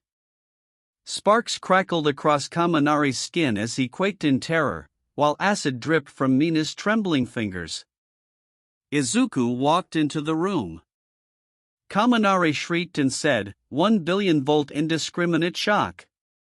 Electricity poured out of Kaminari, yet the high-voltage torrent passed harmlessly through Izuku and dissipated into the concrete at his feet. With a dopey expression on his face, Kaminari stumbled forward and stared woozily at Izuku. Voice slurring, Kaminari said, "What are you looking at me funny for? I bet I could knock your lights out." Izuku didn't move as Kaminari threw a wobbling punch. His knuckles cracked when they slammed into Izuku's face. Staring dumbly at his crooked fingers, Kaminari said, "Wow, I didn't know I could bend my fingers that way." All Might said over the intercom, "I believe we should count Kaminari-shonen as out. Medical bots, please take him to Recovery Girl." 2 robots ran in with a stretcher. One whacked Kaminari over the head with a rolling pin, and the other tried to catch him. Kaminari missed the stretcher entirely and hit the floor with a thump. The robots shrugged, loaded him onto the stretcher, and ran out the door. Mina stood in front of the bomb and swallowed. "Any chance you could take it easy on me?" Izuku cocked his head. "Of course. I will defeat you as swiftly as possible, so you don't have to struggle so much." "Great!" Mina groaned. "Well then, acid attack." The moment the viscous glob of acid flew towards him, Izuku dove aside. Mina flung more and more, spattering the room with white sludge. "Warning, caustic chemicals present, initiating escape plan Alpha." Izuku turned around, sprinted straight through a concrete wall, and leapt out the window. Not believing her eyes, Mina ran up to the broken window and saw Izuku sprint straight through UA's perimeter gate. Mina leapt up and cheered. "Woohoo! Took out the strongest student in the class. How do you like them apples?" A static hum and a sharp crackle made her turn around. A green lightsaber sought a circle around the bomb. It fell through the floor. Mineta, holding a lightsaber, grinned and tapped the bomb with his free hand. Katsuki, who hadn't taken his eyes off the fight for one moment, stared speculatively at the acid as it ate its way down to the foundations of the building. Then he burst out into maniacal cackling. All Might Sensei?" Zero said. "I think something's wrong with him." "Caustic. Give me some acid, raccoon eyes," Katsuki shouted as he chased Mina around the classroom. "What do I look like, a cow? Get that bucket away from me." Bakugo-san," Yayarosa said, "I don't think it's very safe storing a strong acid in metal. There's a high chance it would cause a reaction." "That's the point, Ponytail." The second the door opened, Mina and Bakugo bolted for their seats. The bucket Bakugo had been carrying rattled around as it settled on Kota's head, and yet, the stony-faced teen sat stock-still, hoping the teacher wouldn't notice him if he didn't move. "Your CQC was atrocious yesterday," Aizawa snapped. "Get geared up, you'll be running hand-to-hand drills for the next 2 hours." Everyone rushed for the door. Kota, bucket still on his head, rushed straight into a wall before fumbling his way after everyone else. When the classroom was finally empty, Aizawa muttered to himself and crawled back in his sleeping bag. Under Ectoplasm's watchful eye, the class paired up. Bakugo made a beeline for Mina. Mina blocked a punch. "I'm not giving you any acid. It's for the fate of humanity. I'm not letting you prank Midoriya. My acid's too dangerous for that." "Who said anything about a prank?" Bakugo swept Mina's legs out from under her and pinned her to the floor. He grabbed an arm and stroked along the wrist. "What the, are you trying to milk my arms?" "There has to be a way to get it out," Bakugo muttered. "Maybe like this?" He bent her wrist backwards, just enough to make Mina wince. Twisting underneath him, Mina freed an arm and socked him in the nose. "Fifth NTH offer," Katsuki said, cradling his bleeding nose as he went to Recovery Girl's office. At the end of the day, as Mina walked out of the school, a figure wearing a giant green mask shouted "Ooga Booga." Mina shrieked and instinctively threw acid at the figure. As the acid ate through the mask, Katsuki scooped some into a jar. "Yes!" Katsuki shouted, holding the jar over his head. "At long last, I can finally rid the world of the robot menace. Victory is mine." Katsuki cackled maniacally and ran down the street, shouting, "I've got a jar of acid, guess what's inside it?" Mina stared after him, thought about warning him that even glass couldn't hold her acid, then shrugged and went on her merry way. That night, fearing the robots would take his secret weapon away from him, Katsuki slept with the jar cradled in his arms. He woke the next morning to the smell of burnt fabric. The jar had a hole in the bottom. The acid had not only eaten through his bed, but also the floor, the kitchen counter downstairs, the water heater, one of all-for-one safe houses stashed away underground, and another 3 miles of bedrock. As he stared down the hole, his mother stared up at him and shouted, "Katsuki! Bus! USJ! USJ," the students of 1A chanted. "I can't believe we're going to Universal Studios Japan." 13 gave Aizawa a sidelong look as they watched students cram into the bus. "You didn't tell them where we're actually going?" They leapt to their own conclusions. It felt illogical to waste time correcting them when they would see the truth soon enough. 13 shuddered. "Boy, am I glad you weren't teaching when I was in high school."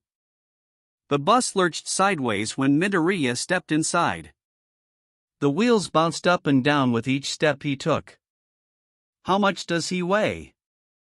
13 asked. "I suspect it varies based on comedic value," Aizawa deadpanned. As 13 pulled the bus out of the parking lot, an ear-wrenching shriek came from the back bumper. Gyro squeezed Ojiro's tail around her ears until Momo handed her a pair of noise-canceling headphones. With his scarf wrapped around his ears, Aizawa investigated the source of the noise. Midoriya sat at the very back of the bus. Every time 13 hit the gas, a shower of sparks came up through the back window. "Midoriya, move up a few seats." The back bumper lifted off the ground, and the sparks stopped. The moment he sat down, next to the window, the bus sagged to the side. Caught off balance by the bus's shifting weight, Shoji and Sato tumbled to the right. The bus pitched sideways, and more students fell towards Midoriya's side. "Everyone, left side of the bus!" Aizawa shouted as he threw himself towards the slowly rising side. Kirishima hardened up and threw himself halfway out a window, and Mineta stuck himself to the side with his hairballs. Unfortunately, Izuku also went over to the left side of the bus. The left wheels slammed onto pavement, and the right ones rose into the air. 13 clung desperately to the wheel as gravity tried to pull her out of her seat. Aizawa pulled himself to the right side with his scarf, Azui grappled forward with her tongue, and Ochako floated around the bus like an anti-gravity pinball, holding back a fresh batch of rainbow vomit. Over the commotion, Aizawa shouted, "Midoriya, stand exactly in the center of the bus." The left wheels touched down as Izuku stood in the aisle. The bus rode ludicrously close to the ground, but no scraping sounds plagued them. The class breathed a collective sigh of relief as the bus finally stabilized. "Midoriya, mind explaining why you're so heavy?" "I ate a big breakfast this morning, so I would have more material for the unforeseen simulation joint." "Wait, that's what USJ means?" Kaminari shouted in despair. As moans of anguish echoed through the bus, a loud groaning sound silenced them all. 2 sharp snaps, in rapid succession, came from the front and back of the bus. The entire chassis lurched down, and 4 tires rolled away on the road. Over at the USJ, Shigaraki scowled at his watch. "Stupid loading times. What is this, a PS4? Drowning." "You're late," Shigaraki said the moment everyone showed up. "And All Might's not here. All respect to the programmers, but whoever coded your NPC behavior should be fired." "Who are you?" Aizawa barked. "And why are you here?"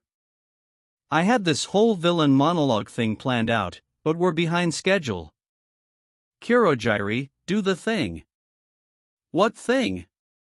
Kurogyri asked. Shigaraki glared at him.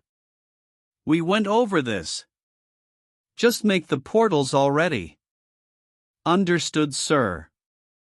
A portal appeared under Shigaraki's feet. As he fell through, he shouted, "Wrong lever." Always wanted to do that, Kurogiri mused. He looked up at the heroes and said, "Right, you're still here. Let's fix that." Holes opened underneath everyone's feet. Ida sprinted away in time, while Ochako floated herself away and Shiro latched onto her with his tape. Most everyone else, including Izuku, fell through. A ship appeared underneath Izuku. He plummeted through the deck, past the engine block, and straight through the hull, ripping through the metal like tissue paper. As he sank towards the bottom, a shark-faced villain darted towards him. Tsuyu frantically swam after him, but the villain reached him first. The villain took bit into his torso. All his teeth snapped off, and a trail of red marked the fleeing villain's path. Tsuyu tried to pull Izuku, but Izuku proved far too heavy for her to move. As her oxygen ran out, Tsuyu swam up to the rapidly sinking deck of the enormous.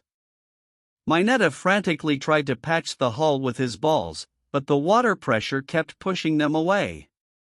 Seeing villains closing in and the boat sinking, Tsuyu picked up a stray violin and started playing.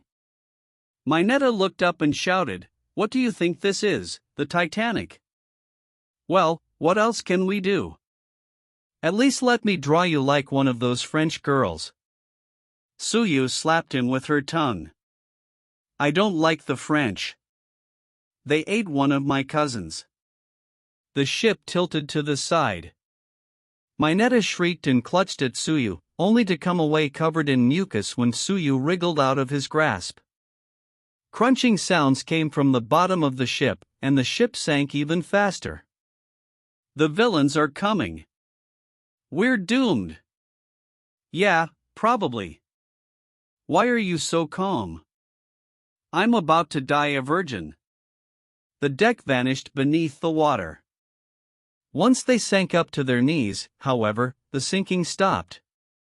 The deck rose, now green in color, and Izuku's face looked out from the prow of a brand new ship. "I am a boat now," Izuku said. "That's nice. Could you get us back to dry land?" The villains, hearing all this, shouted, "They're getting away. Stop them." They rushed towards the back of the boat. The back of the boat rushed towards them. Villains shrieked as the stern smacked them into the air. "Oops," Izuku said.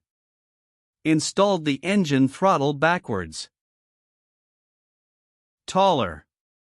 You're all the short ones now." Mineta shouted down from the cockpit in Izuku's chest as he piloted Izuku's giant body through the throngs of villains. "Not so funny now, is it?" Tsuyu and Ojiro sat in front of a hedgerow and watched the carnage. Ojiro asked, "Why is Mineta piloting Izuku's body?" "He was the only one small enough to fit." "Let me rephrase that. Why is Izuku a giant mecha with Mineta in his chest?" Off in the distance, Mineta said, "I wonder what this button does." One of Izuku's arms crackled with electricity. The villain's shrieks nearly drowned out Mineta's maniacal cackling and shouting of unlimited power. "Well," Tsuyu said, "once Izuku landed on the beach, we saw that Aizawa-sensei needed help taking out the villains. I didn't know that boat in the flood zone worked." Izuku was the boat. Ojiro gawked at Izuku for a second. Izuku's shoulders opened, and a volley of rockets flew around him. Villains went flying like bowling pins. "Right," Ojiro said. "That's a thing Izuku's quirk does." Why was he a boat? Tsuyu gave him a deadpan stare that spoke volumes of her apathy towards the continuing chaos. He crashed through the boat, ate it, and became the boat. "So, we thought about how we could help Aizawa-sensei. Mineta said Izuku could do it. Izuku said he couldn't harm anyone, since it went against his prime directives." At Ojiro's puzzled expression, she added, "His words, not mine." "Right. So, he can't harm villains, but he can allow them to come to harm. How does that work? Suyu shrugged. I read Asimov. A brilliant green flash cut across the landscape. Villains and debris went flying as a plasma beam cut a long furrow into the ground.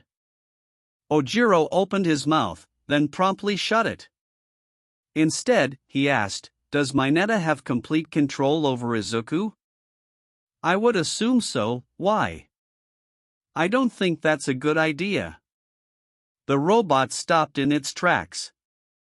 Mineta shouted at Izuku, hey, let me get a closer look. Just a little nudge on her skirt, and we'll have the perfect view.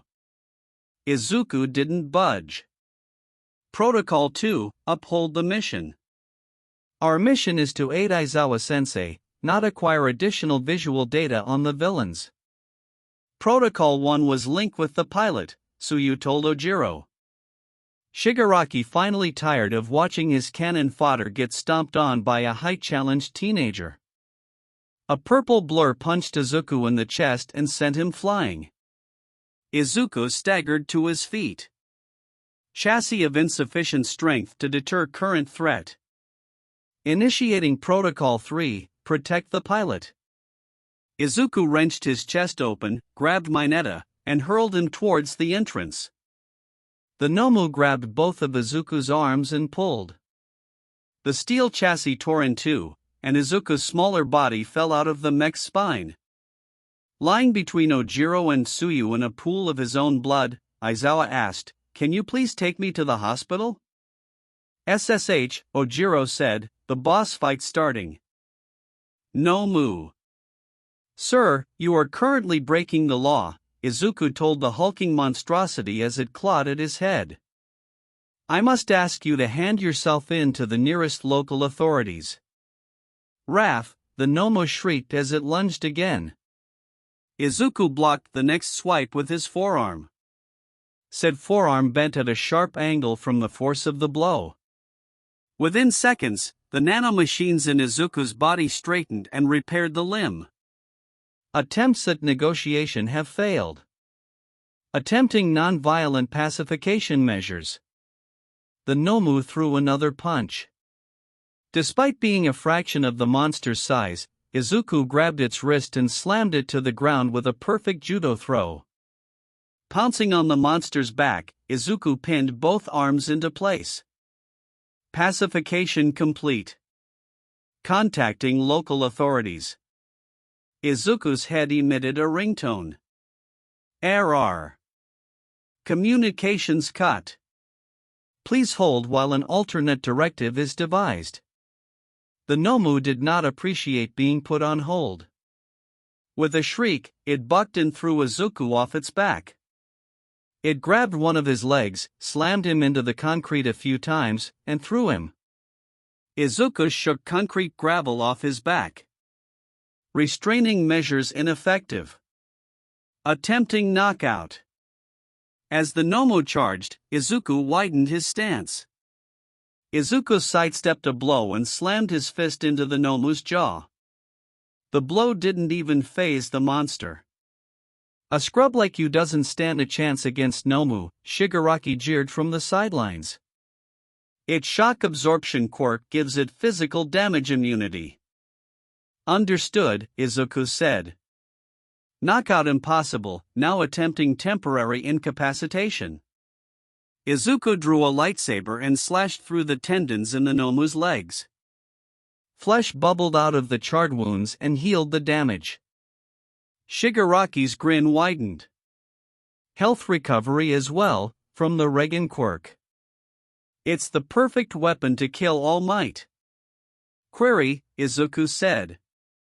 Villain has multiple quirks? It was made that way, Shigaraki answered. Villains, after all, had a contract obligation to explain their villainous plots and devices. Understood. Reclassifying threat to biological weapon. Lethal force authorized. Izuku leapt as the Nomu punched down. Concrete burst in chunks around the monster's fist. Izuku leapt nimbly on the monster's shoulder and swept his lightsaber through the Nomu's neck. The Nomu knelt as its head thumped onto the shattered concrete. Izuku walked towards Shigaraki, lightsaber thrumming at his side. "Come quietly, or there will be trouble." Nomu stood. A new head sprouted from the stump between its shoulders. Before Izuku could turn, the Nomu grabbed Izuku's head, twisted, and yanked it off his shoulders. Izuku's body crumpled to the ground. "Izuku!" Tsuyu bolted to her feet, but Ojiro held her back. "Well, that was fun. Which kid should we kill next?" Izuku's hand glowed. The headless body lumbered clumsily to its feet. It twisted its arm around until it was pointed at the Nomu, and a brilliant beam of plasma engulfed the monster. The smoldering feet and ankles, the Nomu's only remains, didn't regenerate. Izuku's body, out of power, fell once more as the USJ doors slammed open. Memes. Yaoyorozu landed on a sofa placed inexplicably on top of a mountain. 5 villains leered at her from behind. 5 villains ran away screaming when Yaoyorozu drew a rocket launcher out of her cleavage. Flames towered around Todoroki as he took in his surroundings. The villains smirked as they closed in around him, no doubt believing that the flames made his ice weaker when in fact they made it stronger. "This is fine," Todoroki said.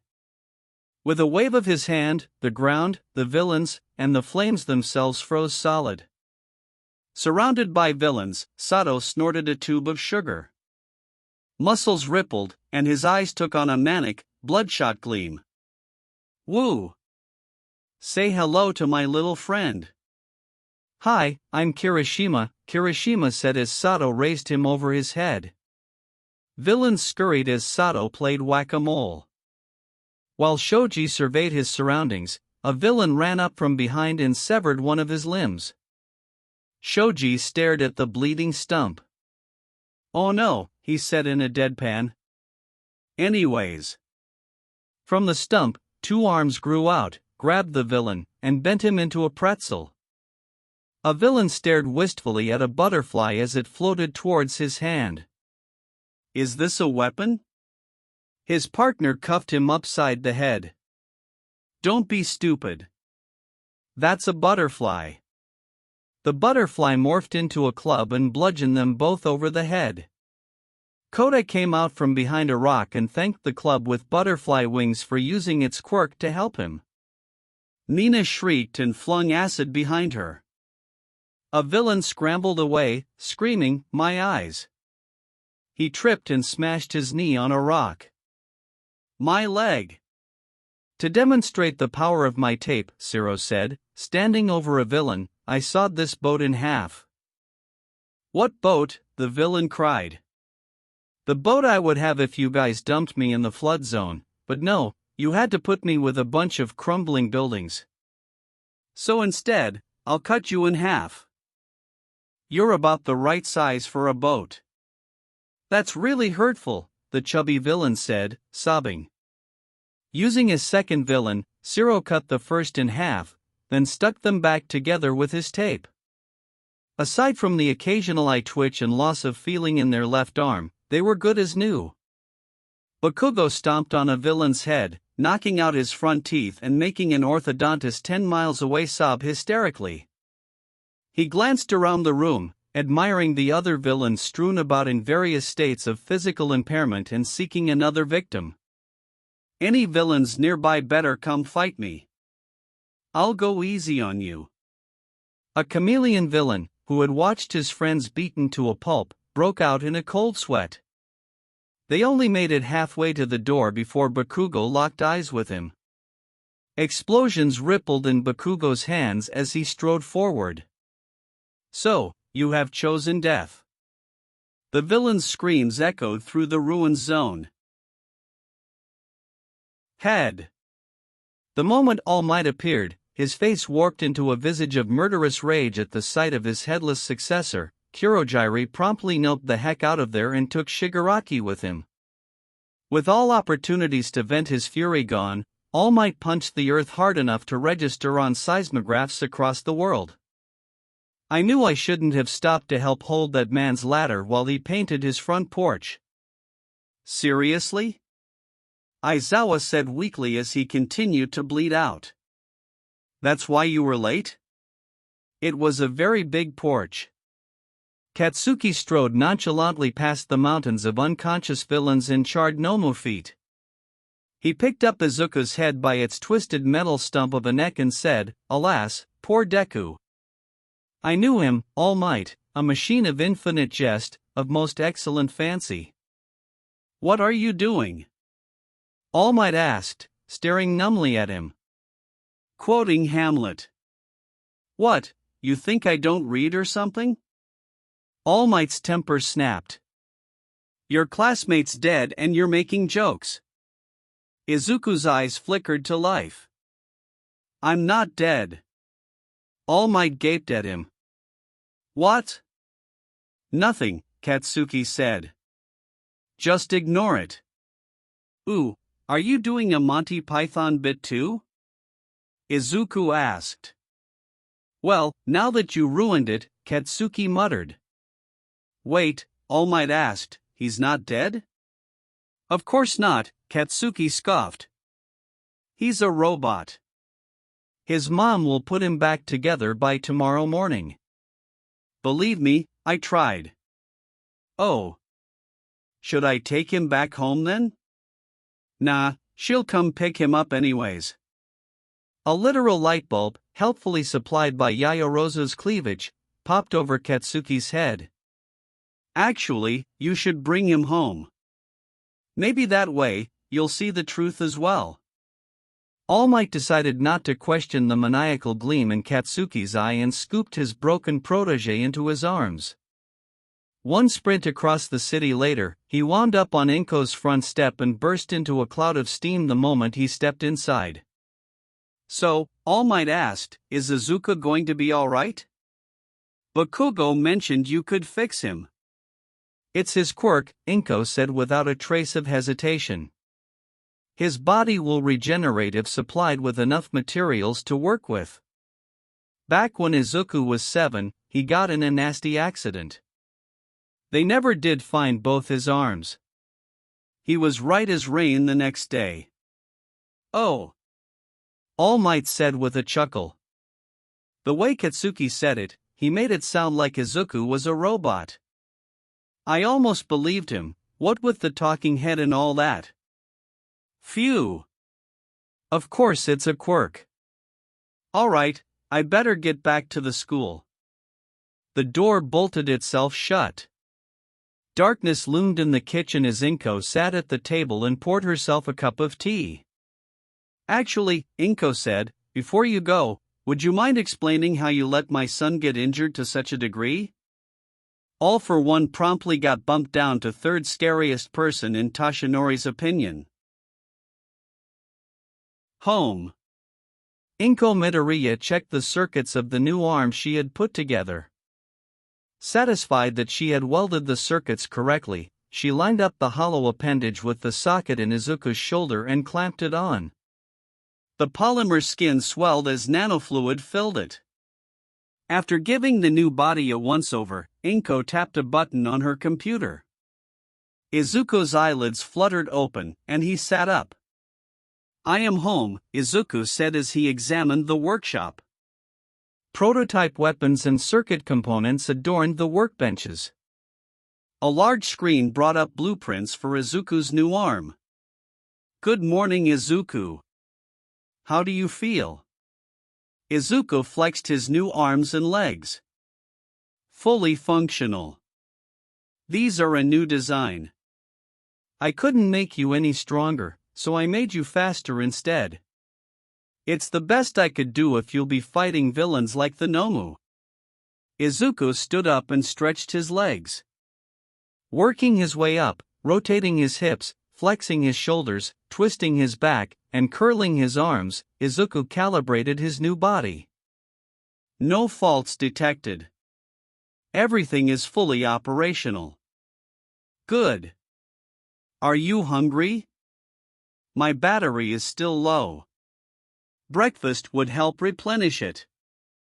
Inko checked the camera before opening her workshop door. Ever since the incident 7 years ago, she made sure no one saw inside her workshop.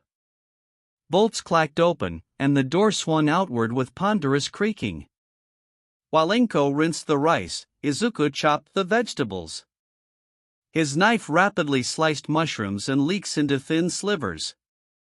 Izuku cracked the eggs, and Inko beat them over the stovetop's flame. With a flick of her wrist, Inko tossed the 2 omelets onto beds of rice.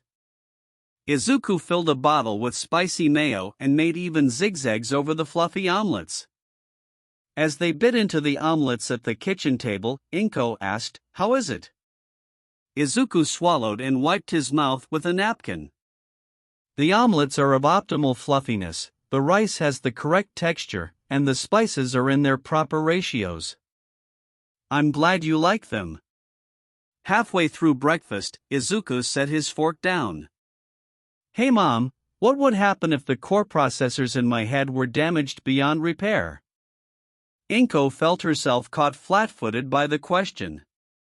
She debated telling him about the backup servers in the basement. Why do you ask? The Nomu had sufficient strength to crush my processors. Before that, I had not considered the possibility that I could suffer enough damage to render my mental processes non-functional. I had failed my directive as a hero. Had All Might not arrived. Inko reached across the table and touched Izuku's hand. Sweetie, do you still want to be a hero? Izuku looked into her eyes. I do not want Kaken or my other classmates to become non-functional. I will become a better hero. Inko left her seat and gave her son a hug. Then I'll make sure you have whatever you need to be the best hero there is.